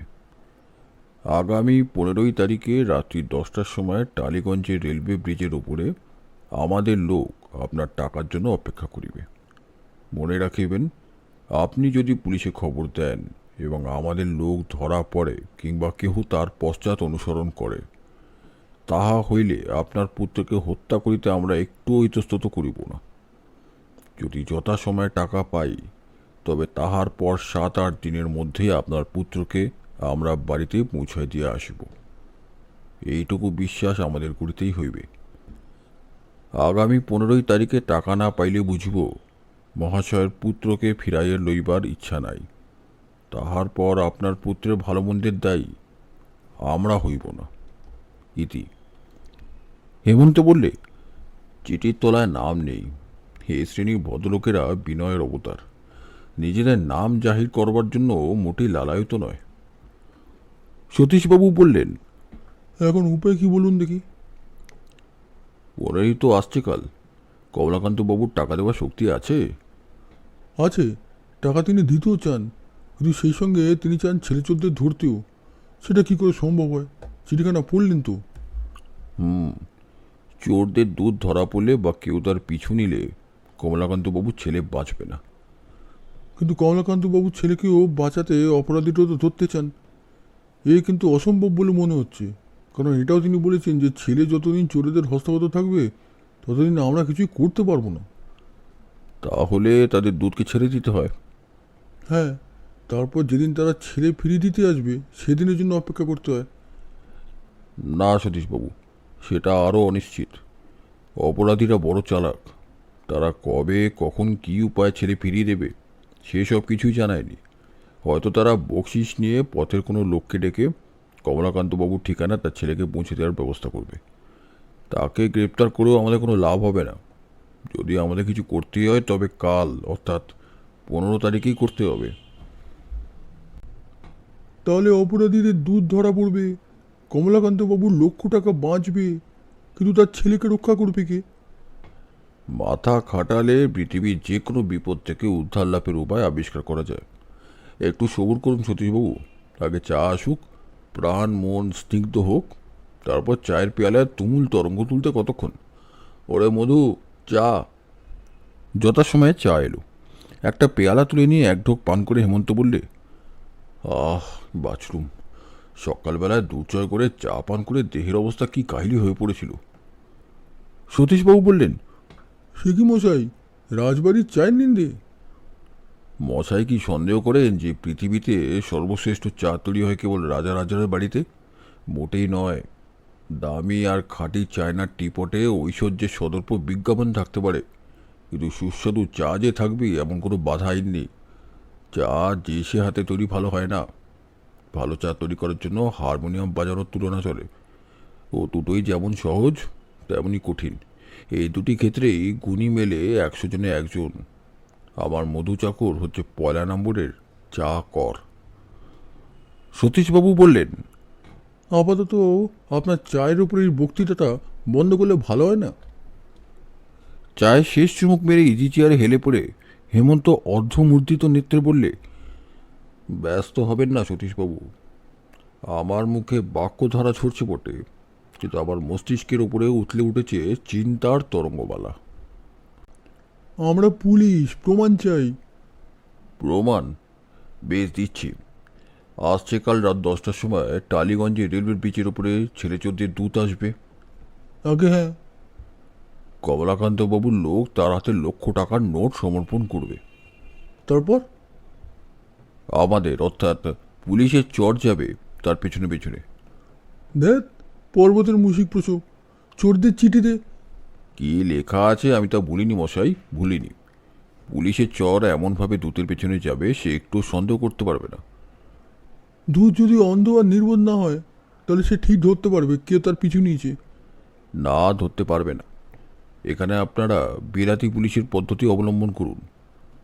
পদ্ধতিটা কি শুনি? রাত 10টার ঢের আগে ঘটনাস্থলের চারিদিকে তফাতে তফাতে দলে দলে গুপ্তচর ঘোরাফেরা করবে। মনে রাখবেন, 5-10 জনের কাজ নয়। তারপর যথাসময়ে চোরদের দূত আসবে, টাকা নেবে, সস্থানের দিকে প্রস্থান করবে। দূর থেকে তাকে অনুসরণ করবে আমাদের প্রথম চর। দূতের লক্ষ্য নিশ্চয়ই তার উপরে পড়বে। পড়ুক, ক্ষতি নেই। আমাদের প্রথম চর খানিক এগিয়ে দেখতে পাবে আরেকজন নতুন লোককে, অর্থাৎ আমাদের দ্বিতীয় চরকে। প্রথম চর দ্বিতীয়কে ইঙ্গিতে দূতকে দেখিয়ে দিয়ে নিজে পিছিয়ে পড়বে বা অন্যদিকে চলে যাবে। চোরেদের দূত সেটা থেকে ভাববে সে মিছেই সন্দেহ করেছিল। ওদিকে আমাদের দ্বিতীয় চোর কতকটা পার হয়ে পাবে আমাদের তৃতীয় চোরকে। তখন সেও তৃতীয়ের ওপরে কার্যভার দিয়ে নিজেই সরে পড়বে। এইভাবে তৃতীয়ের পর চতুর্থ, তারপর দরকার হলে পঞ্চম বা ষষ্ঠ চোর চোরেদের দূতের পিছু নিলে সে কখনোই কিছু সন্দেহ করতে পারবে না। চমৎকার আধুনিক পদ্ধতি, কিন্তু তারপর? আমাদের আপাতত জানা দরকার কেবল চোরদের কলকাতার আস্তানাটা। তো এখন কাউকে গ্রেপ্তার করা বুদ্ধিমানের কাজ হবে না, কারণ চোরেদের কবলে আছে 3টি বালক। তারা যে কলকাতায় নেই এটা আমরা জানি। আগে তাদের ঠিকানা বার করি, তারপর অন্য কথা। কলকাতায় চোর ধরতে গিয়ে তাদের যদি মরণের মুখে এগিয়ে দিই তাহলে আমাদের অনুতাপ করতে হবে। রোগী মেরে রোগ সারানোর মানে হয় না। কাল গেছে 15ই তারিখ। রাত 10টার সময় কাল টালিগঞ্জে নিশ্চয়ই একটা কিছু রোমাঞ্চকর নাট্যাভিনয় হয়ে গেছে। খবরটা জানবার জন্য উৎসুক হয়ে আছে মন। সতীশবাবু কাল রাতেই খবর দিতে আসবার জন্য প্রস্তুত ছিলেন, কিন্তু হেমন্ত রাজি হয়নি। সে বললে, আপনি হয়তো আসবেন রাত 12টার সময়, কিন্তু আপনার খবরের চেয়ে আমার ঘুমকে আমি বেশি মূল্যবান মনে করি। রাতের পর সকাল আছে, এর মধ্যেই খবরটা বাসি হয়ে যাবে না নিশ্চয়। যথাসময়ে শয্যাত্যাগ, আহার ও নিদ্রা, হেমন্ত সাধ্যমতো এই নিয়ম রক্ষা করবার চেষ্টা করত। অথচ জরুরি কাজের চাপ পড়লে তাকেই দেখেছি 2-3 দিন রাত্রি বিনা নিদ্রায় অনায়াসে কাটে দিতে। সে বলতো, নিয়ম মেনে শরীর ধর্ম পালন করি বলেই আমার দেহের মধ্যে সঞ্চিত হয়ে আছে রিজার্ভ শক্তি। যারা অনিয়মের মধ্যেই জীবন কাটায় তাদের দেহে কেবল রোগ এসে বাধা বাঁধে, রিজার্ভ শক্তি থেকেও তারা হয় বঞ্চিত। সকালে বসে হেমন্তের সঙ্গে গল্প করছিলাম।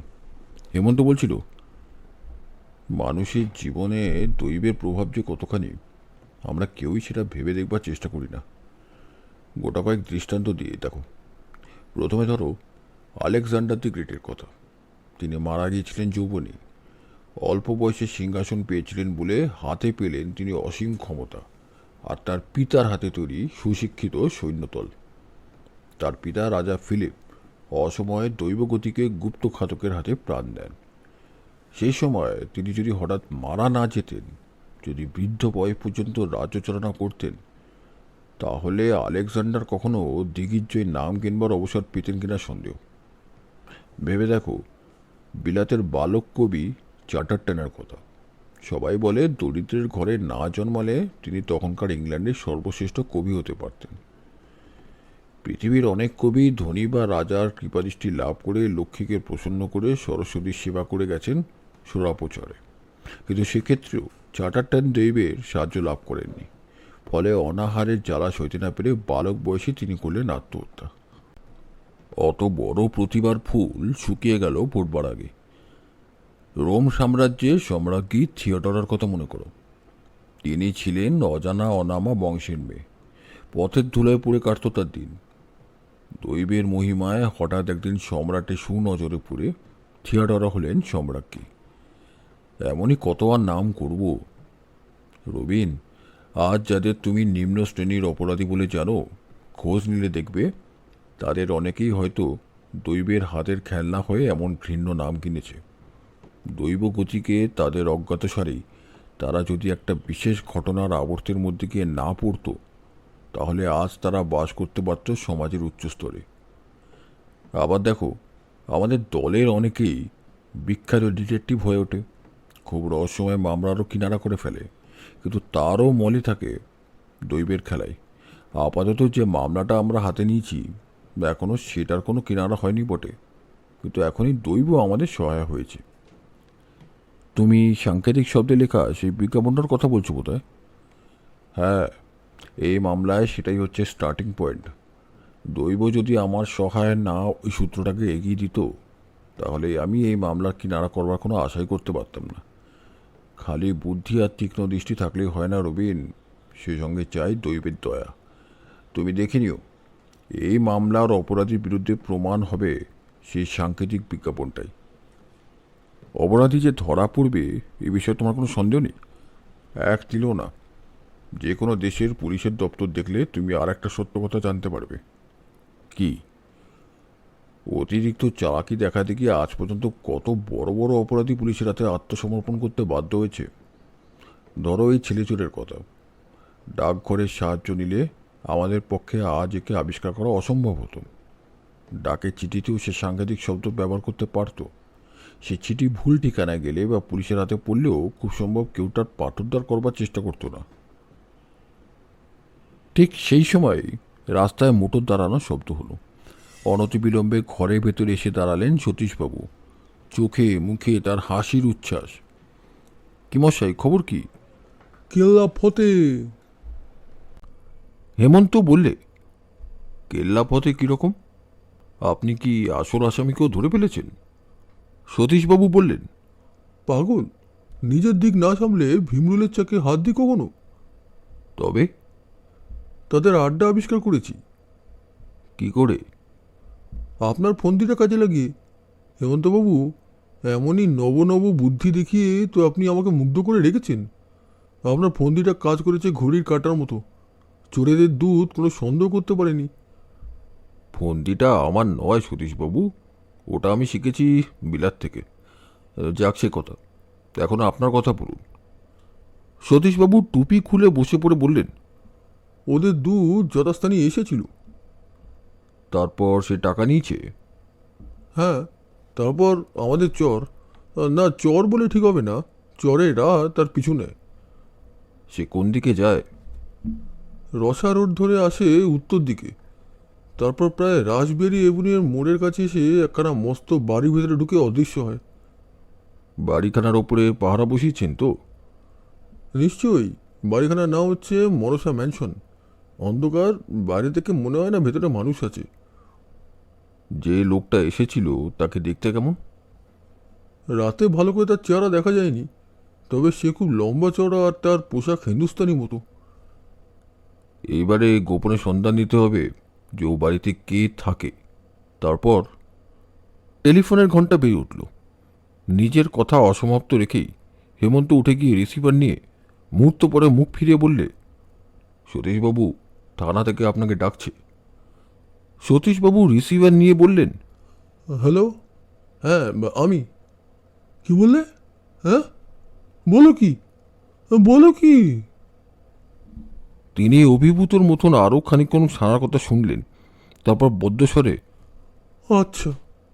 বলে রিসিভারটা রেখে দিয়ে যখন আবার আমাদের সামনে এসে দাঁড়ালেন, তখন তার চোখের আলো নিভে গেছে এবং ভাবভঙ্গি একেবারে অবসন্নের মতো। হেমন্ত একবার তীক্ষ্ণ দৃষ্টিতে সতীশবাবুর মুখের পানে তাকালে, কিন্তু কিচ্ছু বললে না। সতীশবাবু ধপাস করে চেয়ারের উপরে বসে পড়ে করুণ স্বরে বললে, হেমন্তবাবু, খাঁচা খালি, পাখি নেই। পাখি উড়ল কখন? তিক্ত কণ্ঠে সতীশবাবু বললেন, আরে মশাই, পাখি ধরতে গিয়েছিলাম আমরা খালি খাঁচায়। আজ সকালে আমাদের চর খবর নিয়ে জেনেছে যে মনসা ম্যানশন হচ্ছে ভাড়াটে বাড়ি, কিন্তু আজ 3 মাস খালি পড়ে আছে। অর্থাৎ চোরেদের দূত সদর দিয়ে বাড়ি ভেতরে ঢুকে খিড়কির দরজা দিয়ে সরে পড়েছে কেমন, তাই তো? ঠিক তাই, আমাদের কাদা ঘেটে মরাই সার হলো। সর্দারজি সাবাস। সর্দার? সর্দার আবার কে? এই ছেলে চোরেদের সর্দার আর কি, বাহাদুর বটে সে। আমাদের এত শিয়ালের পরামর্শ, এত তোড়জো, এত ছুটোছুটি, সাফল্যের লাফালাফি, কালনেমির লঙ্কা ভাগ, তার এক ছেলে ভোলানোর সহজ চালে সব ব্যর্থ হয়ে গেল। শত্রুর চেয়ে নিজেদের বেশি বুদ্ধিমান মনে করার শাস্তি হচ্ছে এই। আমি মানুষ নেত্রে বেশ নিরীক্ষণ করতে পারছি। আমাদের বোকামির দৌড় দেখে সর্দারজি মহা কৌতুক হাসে উচ্ছ্বসিত হয়ে 2 হাতে পেট চেপে কার্পেটের ওপর গড়াগড়ি খাচ্ছেন। হাসো সর্দারজি হাসো, স্বীকার করছি আমরা গর্ধবের নিকটাত্মীয়, আমরা হেরে ভূত। সতীশবাবু বিরক্ত হয়ে বললেন, থামুন মশাই, থামুন, এটা ঠাট্টা তামাশার বিষয় নয়। হেমন্ত এবারে জোরে অট্টহাস্য করে বললে, গোয়েন্দাগিরি হচ্ছে একটা বড় রকমের স্পোর্ট। পরাজয়কে আমি হাসিমুখে গ্রহণ করতে পারি, যে কখনো পরাজিত হয়নি সে বিজয় গৌরবের যথার্থ মর্যাদাও বুঝতে পারে না। সতীশবাবু ভার ভার মুখে বললেন, খেলা? বেশ, কেমন খেলোয়াড়কে দেখা যাবে। আপনার ওই সর্দারজি এখনও টের পাননি যে আমাদের হাতের তাস এখনও ফুরিয়ে যায়নি। দেখি টেক্কা মারে কে। হেমন্ত হঠাৎ গম্ভীর হয়ে বললে, আপনাদের হাতে এখনো কি তাস আছে মশাই? নতুন কোনো তাস পেয়েছেন নাকি? নিশ্চয়ই, সেই খবরটাও দিতে এসেছি, জবর খবর। বলেন কি, বলেন কি, ঝাড়ুন আপনার জবর খবরের ঝুলি। হেমন্তের উৎসাহ দেখে সতীশবাবুর ম্লান ভাবটা মুছে গেল ধীরে ধীরে। তিনি বললেন, এই খবরটা যে পেয়েছি তারও মূলে আছেন আপনি, কারণ এদিকেও আপনিই আমার দৃষ্টি আকর্ষণ করেছিলেন। হেমন্ত বলে উঠল, ওহো বুঝেছি। না, কখনো বোঝেননি। নিশ্চয়ই বুঝেছি। কী করে বুঝলেন? অনুমানে। কি বুঝেছেন? ক্যানিংয়ের এক মাঝির খোঁজ পেয়েছেন। ঠিক। জানি, কলকাতায় কাকির খাঁচা যখন খালি জবর খবর আসতে পারে তখন কেবল ক্যানিং থেকেই। তাই? খবরটা পেয়েছি কাল রাতেই। খবরটা শুনি। পুলিশ খোঁজাখুঁজি করে জলিল নামের এক বুড়ো মাঝিকে বার করেছে। সে নাকি আজ 3 মাসের ভেতরে 4 বার এক এক দল লোককে নিয়ে সমুদ্রের মুখে জামিনা নদীর একটি দ্বীপে পৌঁছে দিয়ে এসেছে। আবার আসবার সময় দ্বীপ থেকেও যাত্রী তুলে এনেছে। তারা যে সন্দেহজনক ব্যক্তি এটা মনে করছেন কেন? তারও কারণ আছে। প্রথমত জলিল বলে ও অঞ্চলে সে আগেও গিয়েছে, কিন্তু ওই দ্বীপে যে মানুষ থাকে এটা তার জানা ছিল না। দ্বিতীয়ত লোকগুলো যতবার গিয়েছে এসছে তথাপি তাকে প্রচুর বকশিস দিয়ে বলেছে তাদের কথা সে যেন আর কারোর কাছে প্রকাশ না করে। এটা কি সন্দেহজনক নয়? এই প্রমাণ সন্দেহজনক হলেও খুব বেশি সন্তোষজনক নয়। আর শুনুন, আরও আছে। গত 2রা তারিখে দুর্জয়গড়ের যুবরাজ হারিয়ে গেছেন, এ কথা মনে আছে তো? 3রা তারিখের খুব ভোরে, অর্থাৎ সূর্যোদয়ের আগে 4জন লোক জামিনা নদীর ওই দ্বীপে যাওয়ার জন্য জলিলের নৌকো ভাড়া করে। তাদের সঙ্গে ছিল একটি বছর 4 বয়সী সুন্দর শিশু। জলিল বলে শিশুটি ঘুমাচ্ছিল আর সারা পথ সে তার সাড়া পায়নি। নৌকোর ভেতরেই তাকে লেপ চাপা দিয়ে শুয়ে রাখা হয়েছিল। নৌকোর যাত্রীরা জলিলকে বলেছিল শিশু অসুস্থ, কিন্তু আমার বিশ্বাস তাকে অজ্ঞান করে রাখা হয়েছিল কোনো রকম ওষুধের প্রয়োগেই। কি বলেন হেমন্তবাবু, ওই শিশুই যে দুর্জয়গড়ের যুবরাজ, এ কথা কি আপনার মনে লাগে? হেমন্তের মুখের ভাবান্তর হলো না। সে মিনিট তিনেক স্থির হয়ে বসে রইল দীপশিখার মতো। তারপর আচম্বিতে আসন ত্যাগ করে উঠে দাঁড়িয়ে সতীশবাবু একখানার হাত চেপে ধরে বললে, উঠুন উঠুন, এবারে চাই অ্যাকশন। সতীশবাবু আর্তস্বরে বললেন, আরে মশাই, হাত ছাড়ুন, হাত ছাড়ুন, গেল আমার হাত কাটা দফারফা হয়ে গেল। হেমন্ত তাড়াতাড়ি সতীশবাবুর হাত ছেড়ে দিলে। সতীশবাবু হাতখানা ঝাড়তে ঝাড়তে বললেন, ওহ, আপনারা 2 বন্ধু যে ভদ্র গুন্ডা তা আমি জানি মশাই। কুস্তিতে বক্সিংয়ে চ্যাম্পিয়ন হয়েছেন, তাও খবরের কাগজে পড়েছি। কিন্তু যত তাল আমার উপরে কেন? আমি কি জামিনা নদীর মনদ্বীপে ছেড়ে ধরা? কি রবীনবাবু, মুখ টিপে টিপে হাসছেন যে বড়? আপনি এগিয়ে আসুন না, অ্যাকশন বলে গর্জন করে আমার আরেকখানা হাত ভেঙে দিন না। আমি হেসে ফেলে বললুম, ও অভিপ্রায় আমার আছে বলে তো মনে হচ্ছে না। হেমন্ত লজ্জিত মুখে বললেন, ক্ষমা করবেন সতীশবাবু, মনের আবেগটা আমার হাত দিয়ে বেরিয়ে গেল। বাপরে, ভবিষ্যতে মনের আগে মনের ভেতরে চেপে রাখলে বাধিত হব। হ্যাঁ, এখন কি বলতে চান বলুন, কিন্তু কাছে আসবেন না, আপনি উত্তেজিত হয়েছেন। হেমন্ত বললে, আজই মোহনদ্বীপে দেখে নৌকো ভাসাতে হবে। সতীশবাবু একটু ভাবলেন, তারপর মাথা নেড়ে বললেন, তা হয় না হেমন্তবাবু। কেন হয় না? কেবল যে যাত্রার আয়োজন করতে হবে তা নয়, আমার হাতে আরও গুরুতর কাজ আছে, সেগুলোর ব্যবস্থা না করে আমার কলকাতা ছাড়া অসম্ভব। তবে কবে যেতে পারবেন? চেষ্টা করলে কাল যেতে পারি।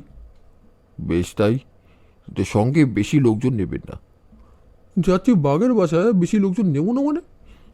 অধিক সন্ন্যাসীদের গাজন নষ্ট, শত্রুদেরও চর থাকতে পারে, তারাও আমাদের উপরে যে নজর রাখছে না একথা বলা যায় না। একটা বিপুল জনতা যদি ক্যানিংয়ের ওপরে ভেঙে পড়ে, তাহলে মোহনদ্বীপে গিয়ে হয়তো দেখবো পাখিরা বাসা ছেড়ে উড়ে পালিয়েছে।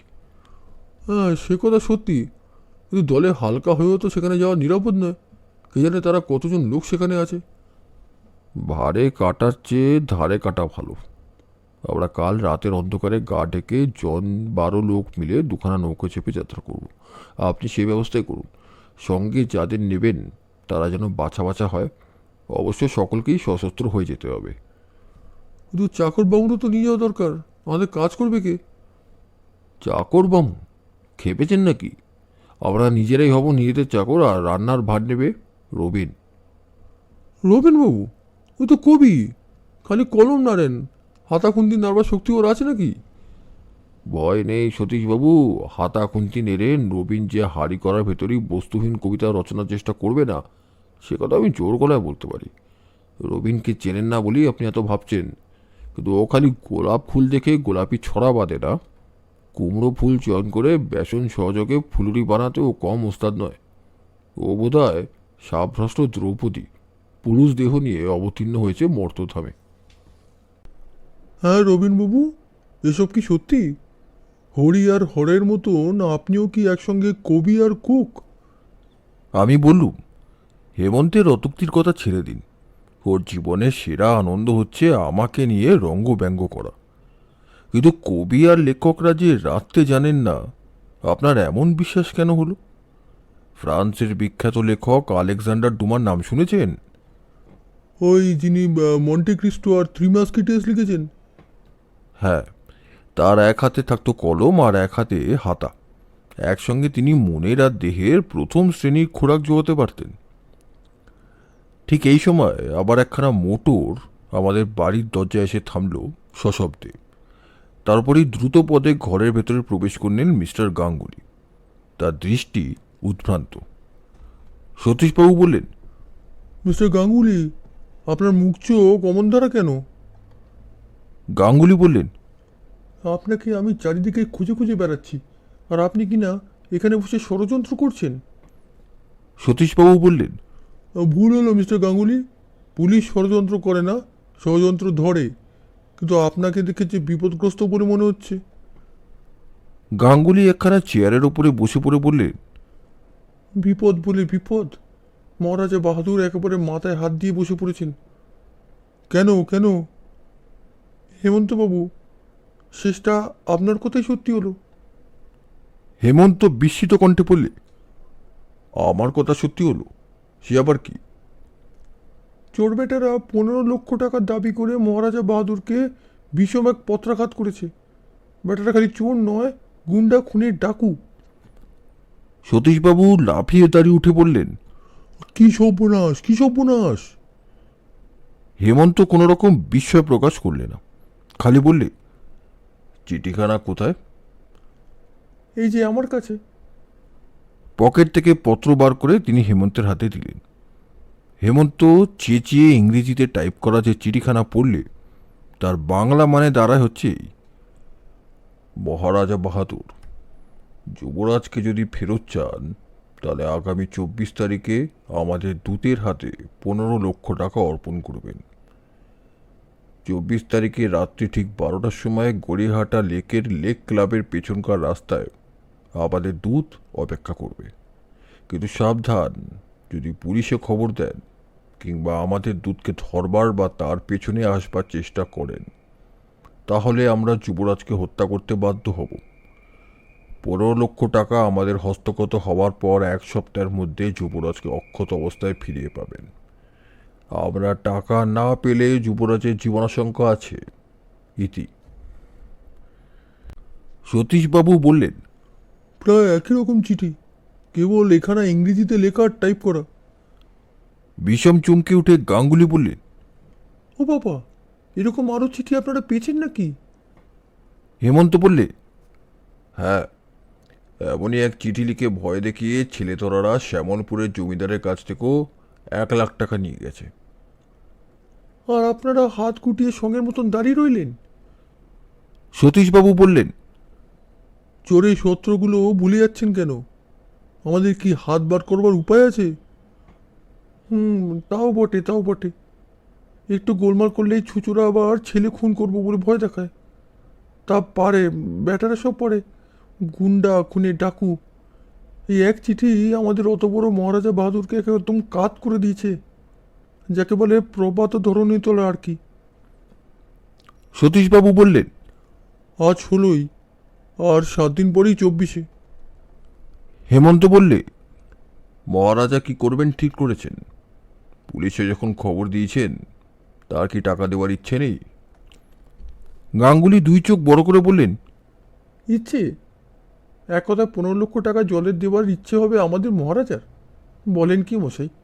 কিন্তু এখন তাকে দেখলে আপনাদের দুঃখ হবে। একসঙ্গে ছেলে হারাবার আর টাকা হারাবার ভয়ে একেবারে তিনি ভেঙে পড়েছেন। কি করবেন বুঝতে না পেরে আপনাকে আর সতীশবাবুকে নিয়ে যাওয়ার জন্য আমাকে পাঠিয়ে দিলেন।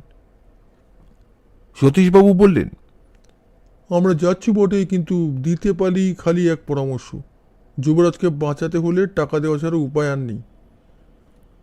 কথাটা গাঙ্গুলির মনের মতো হলো না।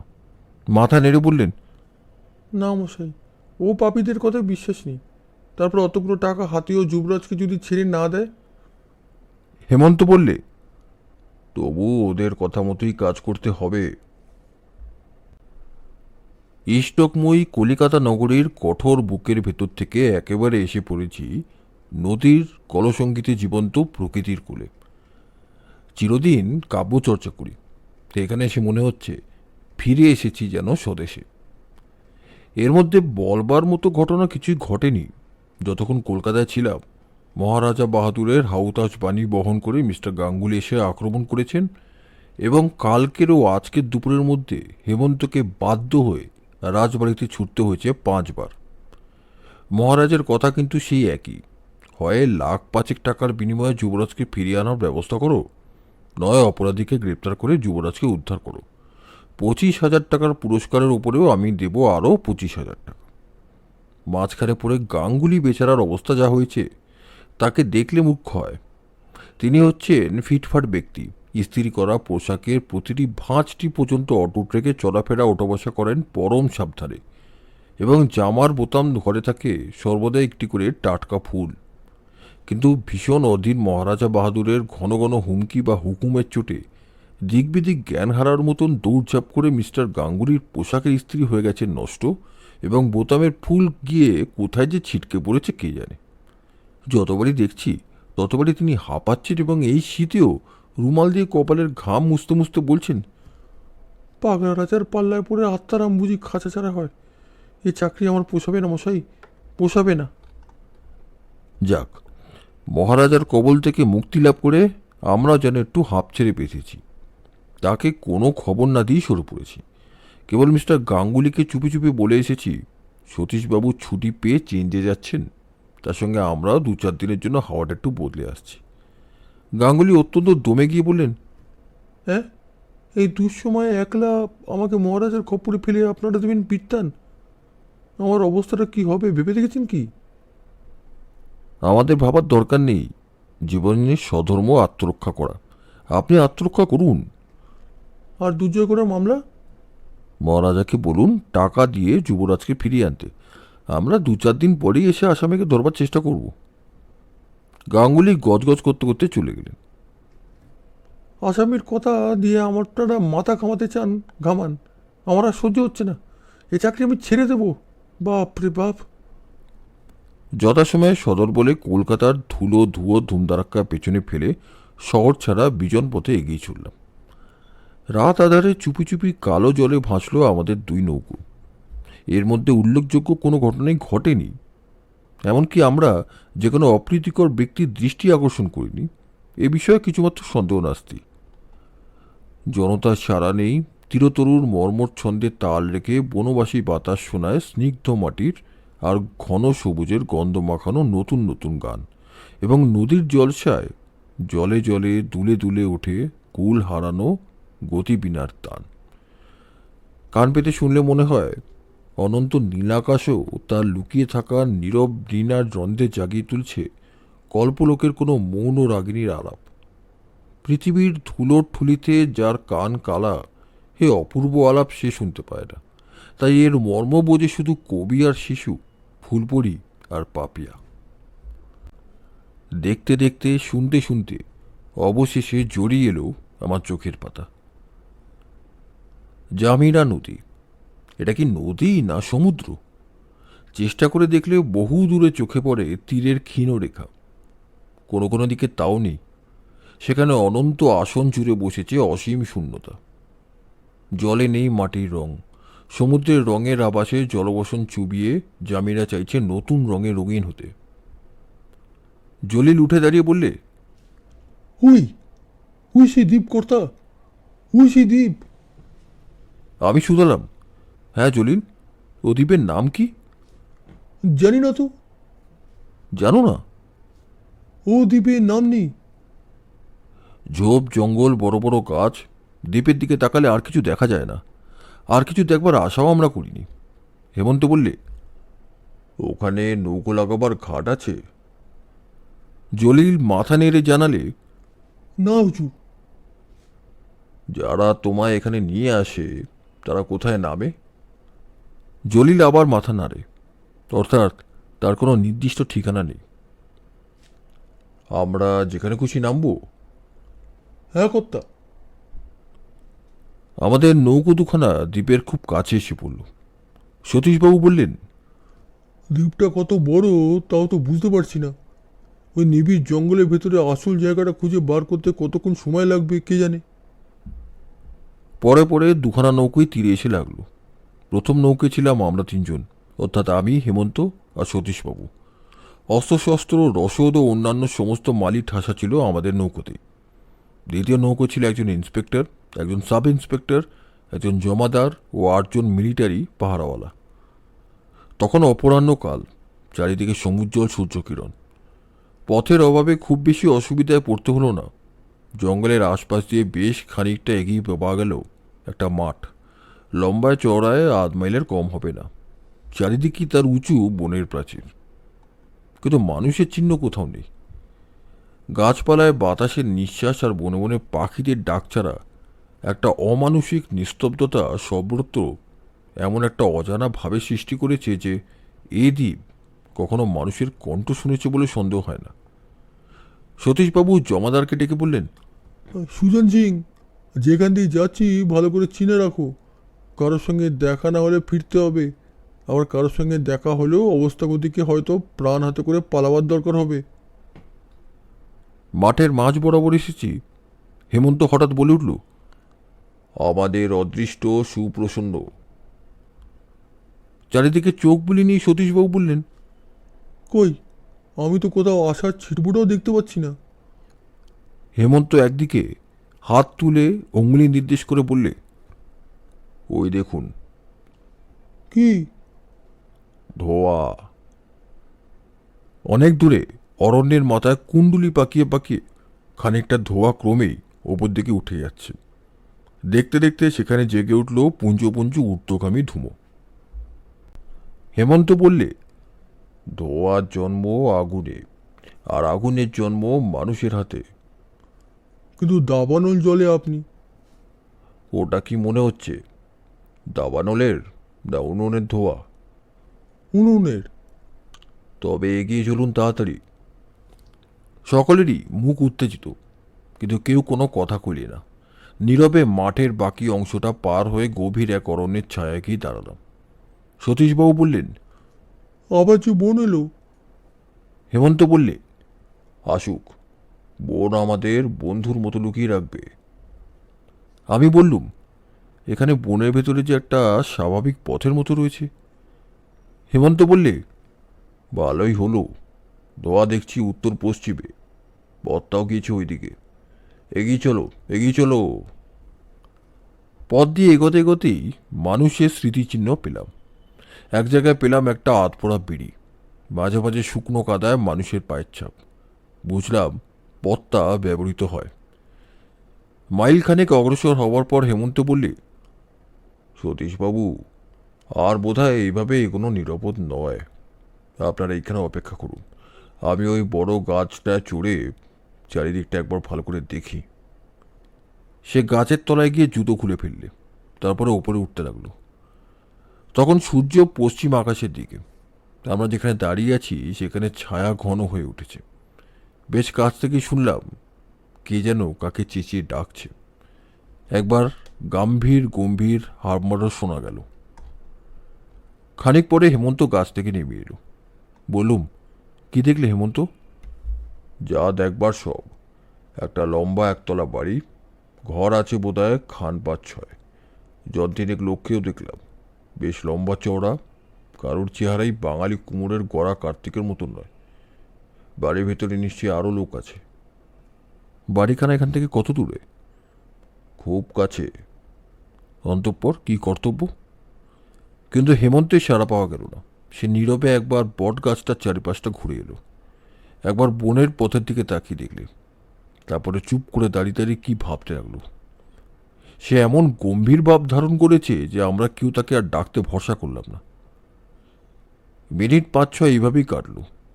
তারপর হেমন্ত হঠাৎ হাসি মুখে যেন নিজের মনেই বলে উঠলে, ঠিক ঠিক হয়েছে।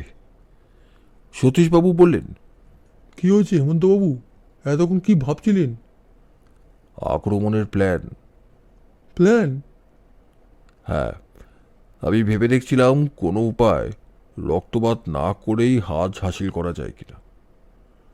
তাহলে রক্তপাত হওয়ার সম্ভাবনা আছে বলে মনে করেন? অসম্ভব কি? এটা তো মুনি ঋষিদের তপবন নয়, মানুষ বাঘের বাসা। ভেবে কি স্থির করলেন? ৮ জন মিলিটারি পুলিশ নিয়ে এই বটগাছটা আড়ালে এমনভাবে লুকিয়ে থাকুন যেন ওই পথ দিয়ে কেউ ওদের দেখতে না পায়। বাকি আমরা ৬ জনে মিলে ওই বাড়ির কাছে এগিয়ে যাই। তারপর রবিন আর আপনাকে নিয়ে আমি একটু তফাতে গিয়ে কোনো ঝোপটোপের ভেতরে লুকিয়ে পড়ব। তারপর আমাদের বাকি ৩ জন আসামিদের বাড়ির কাছে গিয়ে ওদের দৃষ্টি আকর্ষণ করবে। ওদের মধ্যে পড়ে যাবে বিষম সারা। আমাদের ৩ জন লোক পায়ে পায়ে পিছিয়ে পালাবার ভাবভঙ্গি প্রকাশ করবে। তারপর আসামিরা সদর্পণে তাড়া করে এলেই আমাদের লোকেরা দ্রুত পদে সত্য সত্যি পলায়ন করবে বনের ভেতরে। ওরাও তখন নিশ্চয়ই তাদের পেছনে পেছনেই ছুটবে। শত্রু সংখ্যা মোটে 3 জন দেখে ওরা কিছুই ভয় পাবে না।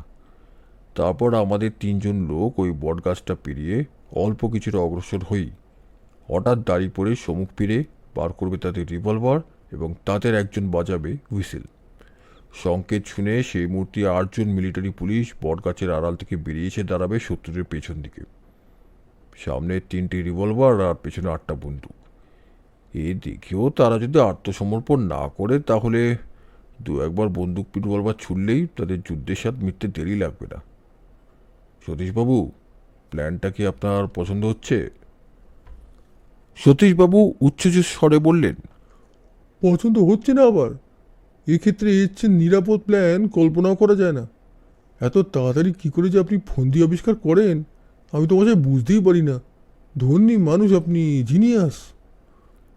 আমি বললুম, আর আমরা ঝোপের ভেতরে লুকিয়ে বসে বসে কী করবো হেমন্ত? তোমার গল্প না মশাদের ঐক্যতান শুনব? হেমন্ত বললে, ও দুটোর একটাও না। শত্রুরা যেই আমাদের লোকের পেছনে তাড়া করে বনের ভেতরে ঢুকবে, আমরাও অমনি ঝোপ থেকে বেরিয়ে পড়ে ঢুকবো ওদের বাড়ির অন্দরে। যদি ওদের দলের 2-3 জন লোক তখনও সেখানে থাকে তাহলেও আমাদের 3টে রিভলভারের সামনে ওরা পোষ না মেনে পারবে না। তারপর আমরা খুঁজে দেখব কোথায় বন্দী হয়ে আছে কলকাতার হারিয়ে যাওয়া 3টি ছেলে। কিন্তু ওদের দলকে বনের ভেতরে গ্রেপ্তার করবার পরেও তো বন্দীদের উদ্ধার করা যেতে পারে। না রবিন, সাবধানে মার নেই। ধরো, শত্রুরা সবাই হয়তো বাড়ি ছেড়ে বেরিয়ে পড়বে না। গোলমাল দেখে ভয় পেয়ে তারা যদি বন্দীদের নিয়ে বনের ভেতরে কোনো গুপ্তস্থানে পালিয়ে যায়, তখন আমরা কি করব? আমি মুগ্ধ স্বরে বললুম, হেমন্ত, এটুকু সময়ের মধ্যে তুমি সব দিক ভেবে নিয়েছো? ভাবতে হয় ভাই, ভাবতে হয়। মস্তিষ্ককে যে যথাসময়ে কাজে লাগাতে না পারে তাকেই পড়তে হয় পদে পদে বিপদে। না হওয়ার কথা নয়। সবাই প্রস্তুত হও। আমরা 3জনে একটা ঝোপ বেছে নিয়ে তার ভেতরে বসে দেখলাম সামনেই সাদা কলি দেওয়া একখানা একতলা বাড়ি। দেখলেই বোঝা যায় বাড়িখানা নতুন। বাড়ির সদর দরজার চৌখাটের উপরে একজন হৃষ্টপুষ্ট লোক বসে হুকো টানছে। তার একটু তফাতে আর একটা লোক গাভীর দুগ্ধ দহন করছে। বাড়ির সামনে একটুখানি চাতালের মতন জায়গা, সেখানে 4জন লোক দাঁড়িয়ে দাঁড়িয়ে পরস্পরের সঙ্গে কি কথাবার্তা বলছে। হেমন্ত ঠিক বলেছে, এখানে কারোর চেহারাই কার্তিকের মতন নয়, বরং স্মরণ করিয়ে দেয় দুর্গা প্রতিমার মহিষাসুরকে। তাদের জন তিনেকের মনে হলো হিন্দুস্তানি বলে। অনতিবিলম্বেই আমাদের 3জন লোক বনের ভেতর থেকে আত্মপ্রকাশ করলে। দৃষ্টি আকর্ষণ করবার জন্য তাদের চেষ্টাও করতে হলো না। তারা বাইরে আসবা মাত্রই সদর দরজার লোকটা সবিস্ময়ে হুকোটা পাশে রেখে দাঁড়িয়ে উঠে হেঁড়ে গলায় ডাকলে, কেড়ে কেড়ে। আমাদের লোকরা দাঁড়িয়ে পড়ল চমকে ও থমকে। শত্রুদের অন্যান্য লোকেরাও সচকিত দৃষ্টির 2-1 মুহূর্ত এমনভাবে তাকিয়ে রইল যেন আগন্তুকরা আকাশ থেকে খসে পড়া মানুষ। আমাদের লোকেরা জড়সড়ো হয়ে পিছুতে লাগলো পায়ে পায়ে। তারপরে উঠল মহা হইচই। বাড়ির ভেতর থেকেও আরও 4জন লোক ছুটে এলো। তাদের মধ্যে একজনের চেহারা আবার একেবারে জমদূতের মতন, যেমন ঢ্যাঙা তেমনই চওড়া। আমাদের লোকেরা যেন প্রাণের ভয়ে বনের ভেতরে অদৃশ্য হলো। চাতালের ওপরে কতগুলো ছোট বড় কাটা বাঁশ পড়েছিল। শত্রুরা টপাটপ সেই বাঁশগুলো তুলে নিয়ে মার মূর্তি হয়ে গর্জন করতে করতে ছুটে গিয়ে ঢুকলো বনের ভেতরে। হেমন্ত হাসি মুখে বললে, বিনা রিহার্সালে আমাদের লোকেরা প্রথম শ্রেণীর অভিনয় করেছে। এখন ওরা শেষ রক্ষা করতে পারলেই হয়। সতীশবাবু বললেন, কোনো ভয় নেই হন্তবাবু। সঙ্গে যাদের এনেছি তারা হচ্ছে বহু যুদ্ধবই বীর। কিন্তু এইবারে আমরা কি বেরিয়ে পড়ব? না, আরও মিনিট 2 অপেক্ষা করা যাক। মিনিট 2 কাটল। হেমন্ত বললে, আসুন, সৈন্যহীন রণক্ষেত্রে এইবারে আমাদের বীরত্ব দেখাবার পালা। এত গোলমালেও বাড়ি থেকে যখন আর কেউ বেরোলো না, তখন নিশ্চয়ই পথ সাফ। তবু রিভলভারগুলো হাতে রাখা ভালো। সামনের জমিটা পার হলাম। গাভীটা অবাক হয়ে আমাদের পানে তাকিয়ে রইল। বোধহয় আমাদের মতো ভদ্র চেহারা এই অঞ্চলে সে আর আগে কখনো দেখেনি। বাড়ির ভেতরে জনপ্রাণীর সাড়া নেই। 5খানা ঘর, সব ঘরের দরজা খোলা। প্রত্যেক ঘরে ঢুকলাম, কোথাও কেউ নেই। হেমন্ত বারান্দায় এসে মাথা চুলকোতে চুলকোতে বললে, ব্যাপারটা বুঝতে পারছি না তো। হঠাৎ শোনা গেল শিশুর অস্পষ্ট কান্না। সতীশবাবু চমকে বললেন, ছেলে কাঁদে কোথায়? আমি দৌড়ে দালানের এক কোণে গিয়ে দেখলাম মেঝের ওপরে রয়েছে একটা মস্ত চৌকোনো সমতল লোহার দরজা। হাঁটু গেড়ে বসে হেঁট হয়ে দরজায় কান পেতে শুনলাম, এখানে, এখানে। এরই তলা থেকে কান্নার আওয়াজ আসছে। দরজার উপরে আঘাত করে বুঝলাম পুরো লোহার পাত দিবিতে তৈরি, প্রকাণ্ড কড়াইয়ের প্রকাণ্ড কুলুপ লাগানো। হতাশ স্বরে বললুম, এ কুলুপ ভাঙা অসম্ভব। এবারে ভেতর থেকে কান্না জাগলো একাধিক শিশুর কণ্ঠের। সকাতরে একজন কাঁদছে, ও মা গো, ও বাবা গো। সতীশবাবু 2 কানে হাত চাপা দিয়ে বললেন, দিন রাত এই কান্না শুনতে শুনতে এরা এখানে বাস করছে, কি পাষণ্ড। হেমন্ত দরজার উপরে সজোরে 8-10 বার পদাঘাত করলে দরজা ঝনঝন করে বেজে উঠল। আমি বললুম, বৃথা চেষ্টা হেমন্ত, ওই গুন্ডাগুলো ধরা পড়লে তবেই চাবি দিয়ে দরজা খোলা যাবে। হেমন্ত বললে, এখনও তো বনের ভেতরে কোনো সারা শব্দ পাচ্ছি না। যদি ওরা পালিয়ে যায় তাহলে আমরা কি এই বন্ধ দরজার সামনে দাঁড়িয়ে দাঁড়িয়ে অভাগা শিশুদের কান্না শুনব? তাছাড়া উপায় উপায় আমার এই ব্যাগে। বলেই হেমন্ত মাটির উপরে উবু হয়ে বসে পড়ল। হেমন্ত যখনই বাইরে কোনো অ্যাডভেঞ্চারে বেরোতো, একটি ব্যাগ তার সঙ্গে সঙ্গে থাকতো সর্বদাই। তার মধ্যে যে কত রকম বৈজ্ঞানিক ও রাসায়নিক রহস্যের উপাদান ও ছোট ছোট যন্ত্র সাজানো থাকতো, আমি তাদের হিসাবও জানি না, মর্মও বুঝি না। হেমন্তকে জিজ্ঞাসা করলে বলতো, এটি আমার ভ্রাম্যমান ল্যাবরেটরি। বলা বাহুল্য, ব্যাগটি আজও আছে তার হাতে। সে ব্যাগ খুলে বার করলে কাঁচের ছিপি আটা 2টি ছোট ছোট শিশি। প্রায় কৌতূহলী চোখ নিয়ে সতীশবাবু হেঁট হয়ে দেখতে লাগলেন।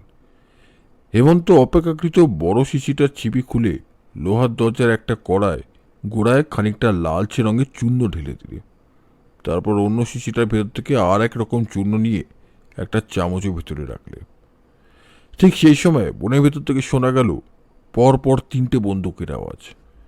হেমন্ত হাসতে হাসতে বললে, তাহলে বনবাসী বন্ধুরা বশ মানেননি, সিপাহীদের সঙ্গে তারা লড়াই করছেন। বেশ বেশ, কিন্তু যুদ্ধে জিতে ফিরে এলেও দেখবে তাদের বন্দিশালা শূন্য হয়ে পড়ে আছে। সতীশবাবু তফাতে সরে যান। রবিন, হট যাও। দূর থেকে দেখলাম হেমন্ত একটা দেশলাইয়ের কাঠি জেলে চামচের চূর্ণের ওপরে ধরলে। চূর্ণ জ্বলে উঠল। তারপরে সেই চামচের জ্বলন্ত চূর্ণটা লোহার দরজার ছড়ানো চূর্ণের ওপরে ফেলে দিয়েই চোখের নিমেষে লাভ মেরে তপাতে সরে এলো। মুহূর্তের মধ্যে সেখানে জেগে উঠল একটা চোখ ধাঁধানো ভীষণ তীব্র অগ্নিশিখা। সঙ্গে সঙ্গে চরচর পরপর শব্দ। বিস্মিত চোখে আমরা দেখতে পেলাম সেই জ্বলন্ত অংশটা যেন ক্রমে ক্রমে লোহার দরজার ভেতরে বসে যাচ্ছে। তারপরই হঠাৎ হুড়মুড় ঝনাত করে একটা শব্দ হলো। বুঝলাম দরজা খুলে নিচে ঝুলে পড়েছে। আমি ছুটে গিয়ে দেখলাম লোহার দরজার একটা পাল্লা যেখানে ছিল কড়ার গোড়া, সেখানটা রয়েছে একটা এত বড় একটা ছেঁদা যা হাতের মুঠো গলে যায় তার ভিতর থেকে। সতীশবাবু হতভম্বের মতো বললেন, এ কি কাণ্ড! হেমন্ত বললে, থার্মিট। থার্মিট? ও বাবা, সে আবার কি? জার্মানির অ্যাসেন শহরের গোল্ডস্মিথ নামে রসায়নবিদ পণ্ডিতের আবিষ্কারক। আয়রন অক্সাইড আর মেটালিক অ্যালুমিনিয়ামের মিশ্রণে এটি প্রস্তুত। তার উপরে যদি ম্যাগনেসিয়াম পাউডার জ্বালিয়ে দেওয়া ফেলতে হয়, তাহলে এমন এক ভয়ানক আগুনের সৃষ্টি হয় যে তার তাপ ওঠে 5400 ডিগ্রি ফারেনহাইট পর্যন্ত। থার্মিট যেটুকু জায়গার উপরে ছড়ানো থাকে, লোহার বা ইস্পাতের কেবল সেটুকুই অংশই গলি দেয়। সতীশবাবু বললেন, লোহার সিন্দুকের উপরে যদি ওই থার্মিট ব্যবহার করা হয়? তারও দুর্দশা হবে দরজাটার মতো। বাবা হেমন্তবাবু, এত বৈজ্ঞানিক বুদ্ধি নিয়ে আপনি চোর হলে কলকাতার আর রক্ষে থাকতো না। এখন গল্প রাখুন মশাই, বনের ভেতরে কি হচ্ছে জানি না, আগে বন্দীদের উদ্ধার করুন। লোহার দরজার তলায় একটা সিঁড়ি, তারপরেই অন্ধকার। সতীশবাবু কোমল স্বরে ডাকলেন, নিচে কে আছো খোকাবাবুরা? বেরিয়ে এসো, বেরিয়ে এসো। আর তোমাদের ভয় নেই, আমরা তোমার মা বাবার কাছ থেকে এসেছি।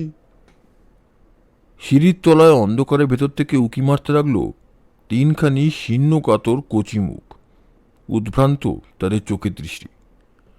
বাইরে একটা গোলমাল শোনা গেল। হেমন্ত বললে, সতীশবাবু, খোকাদের ভার আপনার ওপরে, আমি গোলমালটা কিছু শুনে আসি। এসো রবিন। বাইরে গিয়ে দেখলুম ইন্সপেক্টর, সাব ইন্সপেক্টর ও জমাদার আসছে রিভলভার হাতে আগে আগে। তারপরে এখানকার দুশ্মন চেহারার গুন্ডাগুলো, তাদের প্রত্যেকেরই হাতে হাত করা, এবং সব পেছনে বন্দুকধারী 8 জন মিলিটারি পুলিশ। গুনে দেখলাম বন্দিরা সংখ্যায় 10 জন।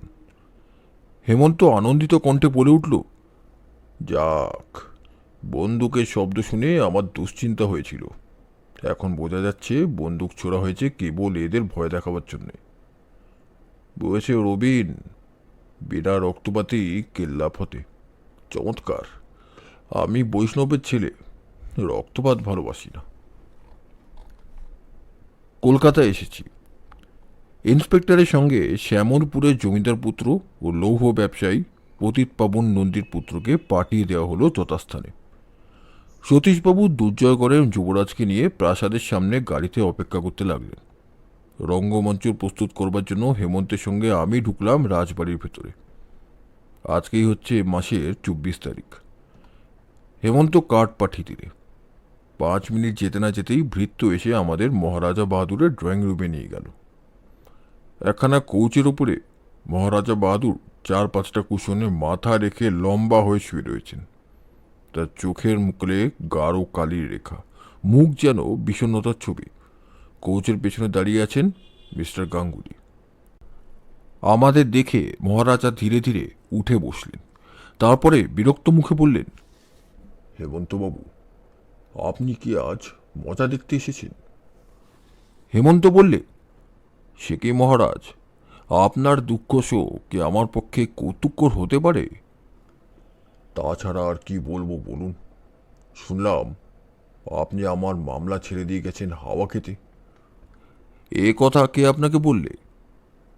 গাঙ্গুলি। মিস্টার গাঙ্গুলি? গাঙ্গুলি বললেন, চোরকে 15 লাখ টাকা দিয়ে আপনি যুবরাজকে ছাড়িয়ে আনতে বলেছিলেন। আমি কেবল সে কথাই মহারাজা বাহাদুরকে জানিয়েছিলাম।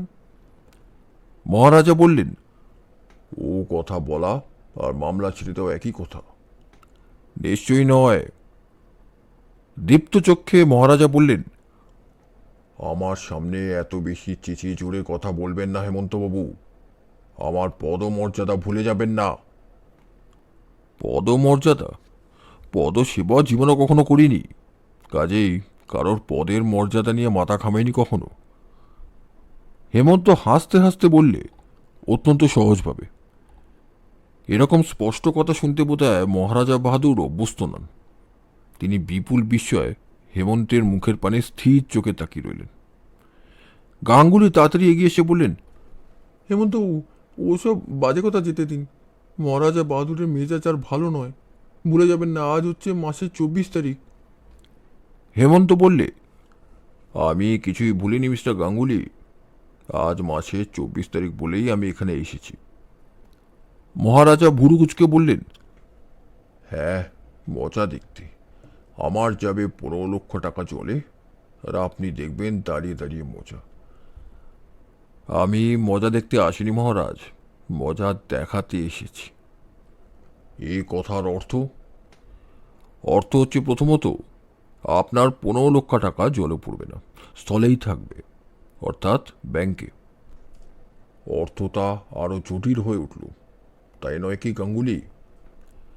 গাঙ্গুলি বললেন, আমি তো অর্থই খুঁজে পাচ্ছি না। এ হচ্ছে অর্থহীন কথা।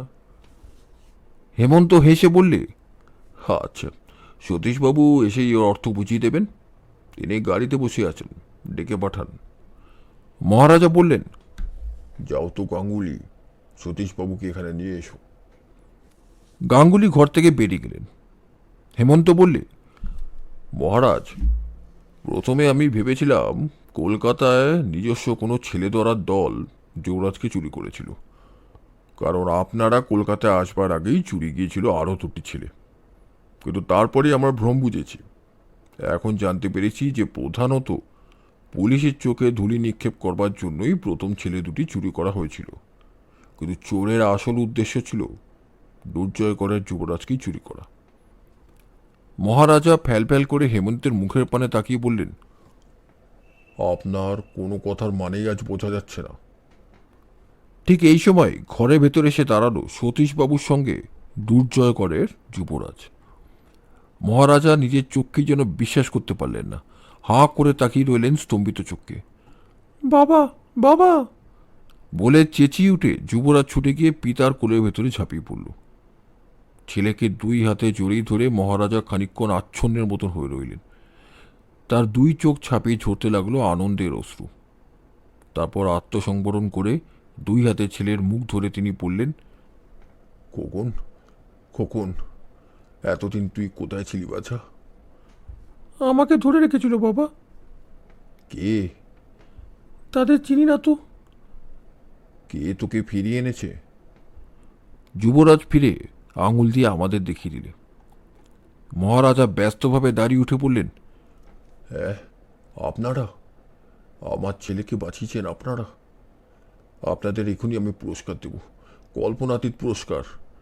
আমার চেকবুক কই? গাঙ্গুলি, গাঙ্গুলি! সতীশবাবু বললেন, মিস্টার গাঙ্গুলি তো এখন আসতে পারবেন না মহারাজ, তিনি একটু বিপদে পড়েছেন। বিপদ? গাঙ্গুলি আবার কি বিপদে পড়ল? তিনি বাইরে গিয়ে যেই দেখলেন গাড়ির ভেতরে আমার পাশে বসে আছেন যুবরাজ, অমনি হরিণের মতন ছুটে পালিয়ে যাচ্ছিলেন। তখনই আমার পাহারাওয়ালা গিয়ে তাকে ধরে ফেললে। এতক্ষণে হাতে তিনি লোহার বালা পড়েছেন। মহারাজা ধপাস করে কোচের ওপরে বসে পড়ে বললেন, আমার সব মানে গুলিয়ে যাচ্ছে, সব মানে গুলিয়ে যাচ্ছে। হেমন্ত বললে, কিচ্ছু গুলাবে না মহারাজ, সবটা আমি বুঝিয়ে দিচ্ছি। মামলাটা হাতে নেওয়ার সঙ্গে সঙ্গেই আমি দৈব গতিকে একটা সাংকেতিক শব্দে লেখা বিজ্ঞাপন দেখে আবিষ্কার করে ফেলেছিলাম যে কলকাতায় কেউ আমেরিকান অপরাধীদের অনুকরণে ছেলে ধরবার জন্য গুন্ডার দল দখল করেছে। সে দলপতি হলেও গুন্ডাদের সঙ্গে প্রকাশ্যে মেলামেশা করে না, অনেক কাজই চালায় সাংকেতিক লিপির দ্বারা। সে যে যুবরাজকে কোন দ্বীপে লুকিয়ে রেখেছে এটাও টের পেলাম। তার নিজের হাতের লেখা এক পত্র পেয়ে আরও আন্দাজ করলাম সে আমেরিকা ফেরত, কারণ যে চিঠির কাগজ সে ব্যবহার করেছে তা ক্যালিফোর্নিয়ায় তৈরি, কলকাতায় পাওয়া যায় না। তারপর রাজবাড়িতে এসে খোঁজ নিয়ে যখন জানলাম যে আপনার সঙ্গে গাঙ্গুলিও আমেরিকায় গিয়েছিল, তখন প্রথম আমার সন্দেহ আকৃষ্ট হয় তার দিকে। তারপর একদিন মিস্টার গাঙ্গুলি নিজেই তার মৃত্যুবান তুলে দিলে আমার হাতে। কোন খেয়ালে জানি না মহারাজের কাছ থেকে পুরস্কার ঘোষণার বিজ্ঞাপন লিখবার ভার পেয়ে সে আমাদের সাহায্য গ্রহণ করলে। রবিনের মুখে ভাষা শুনে নিজের হাতে সা লিখে নিলে, আর তার সেই হাতের লেখা হলো আমার হস্তগত। সাংকেতিক লিপির লেখার সঙ্গে তার হাতের লেখা মিলিয়েই আমার আর কোনো সন্দেহ রইল না।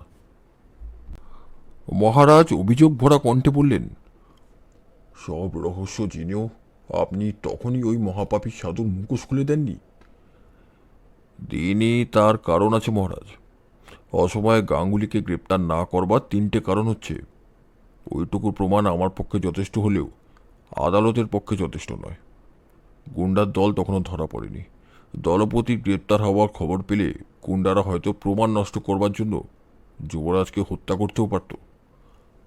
ঠিক ঠিক হেমন্তবাবু, আপনার কৃতজ্ঞতা ঋণ আমি কখনো শোধ করতে পারবো না। আপনি কি পুরস্কার চান বলুন? পুরস্কার? আমি পুরস্কারের লোভে কোনো মামলা হাতে নিই না। ভগবানের দয়া আমার কোনো অভাব নেই। আমি কাজ করি, কাজের আনন্দেই। না না, পুরস্কার আপনাকে নিতেই হবে। নিতেই হবে? বেশ, ও বিষয় নিয়ে আপনি সতীশবাবুর সঙ্গে কথা বলতে পারেন। ওটো হে রবিন, মহারাজকে প্রণাম করে আমি এখন সবেগে পলায়ন করতে চাই। বন্ধুরা, এতক্ষণ আপনারা শুনছিলেন শ্রী হেমেন্দ্র কুমার রায়ের লেখা হেমন্ত রবিনের গোয়েন্দা কাহিনী মুখ আর মুখোশ। গল্পটা আপনাদের কেমন লাগলো অনুরোধ করব দয়া করে কমেন্টসে লিখে জানাবেন। খুব তাড়াতাড়ি ফিরে আসছি হেমন্ত রবিনের আরেকটি গল্প নিয়ে, বিভীষণের জাগরণ। ভালো থাকবেন, পাশে থাকবেন। ধন্যবাদ।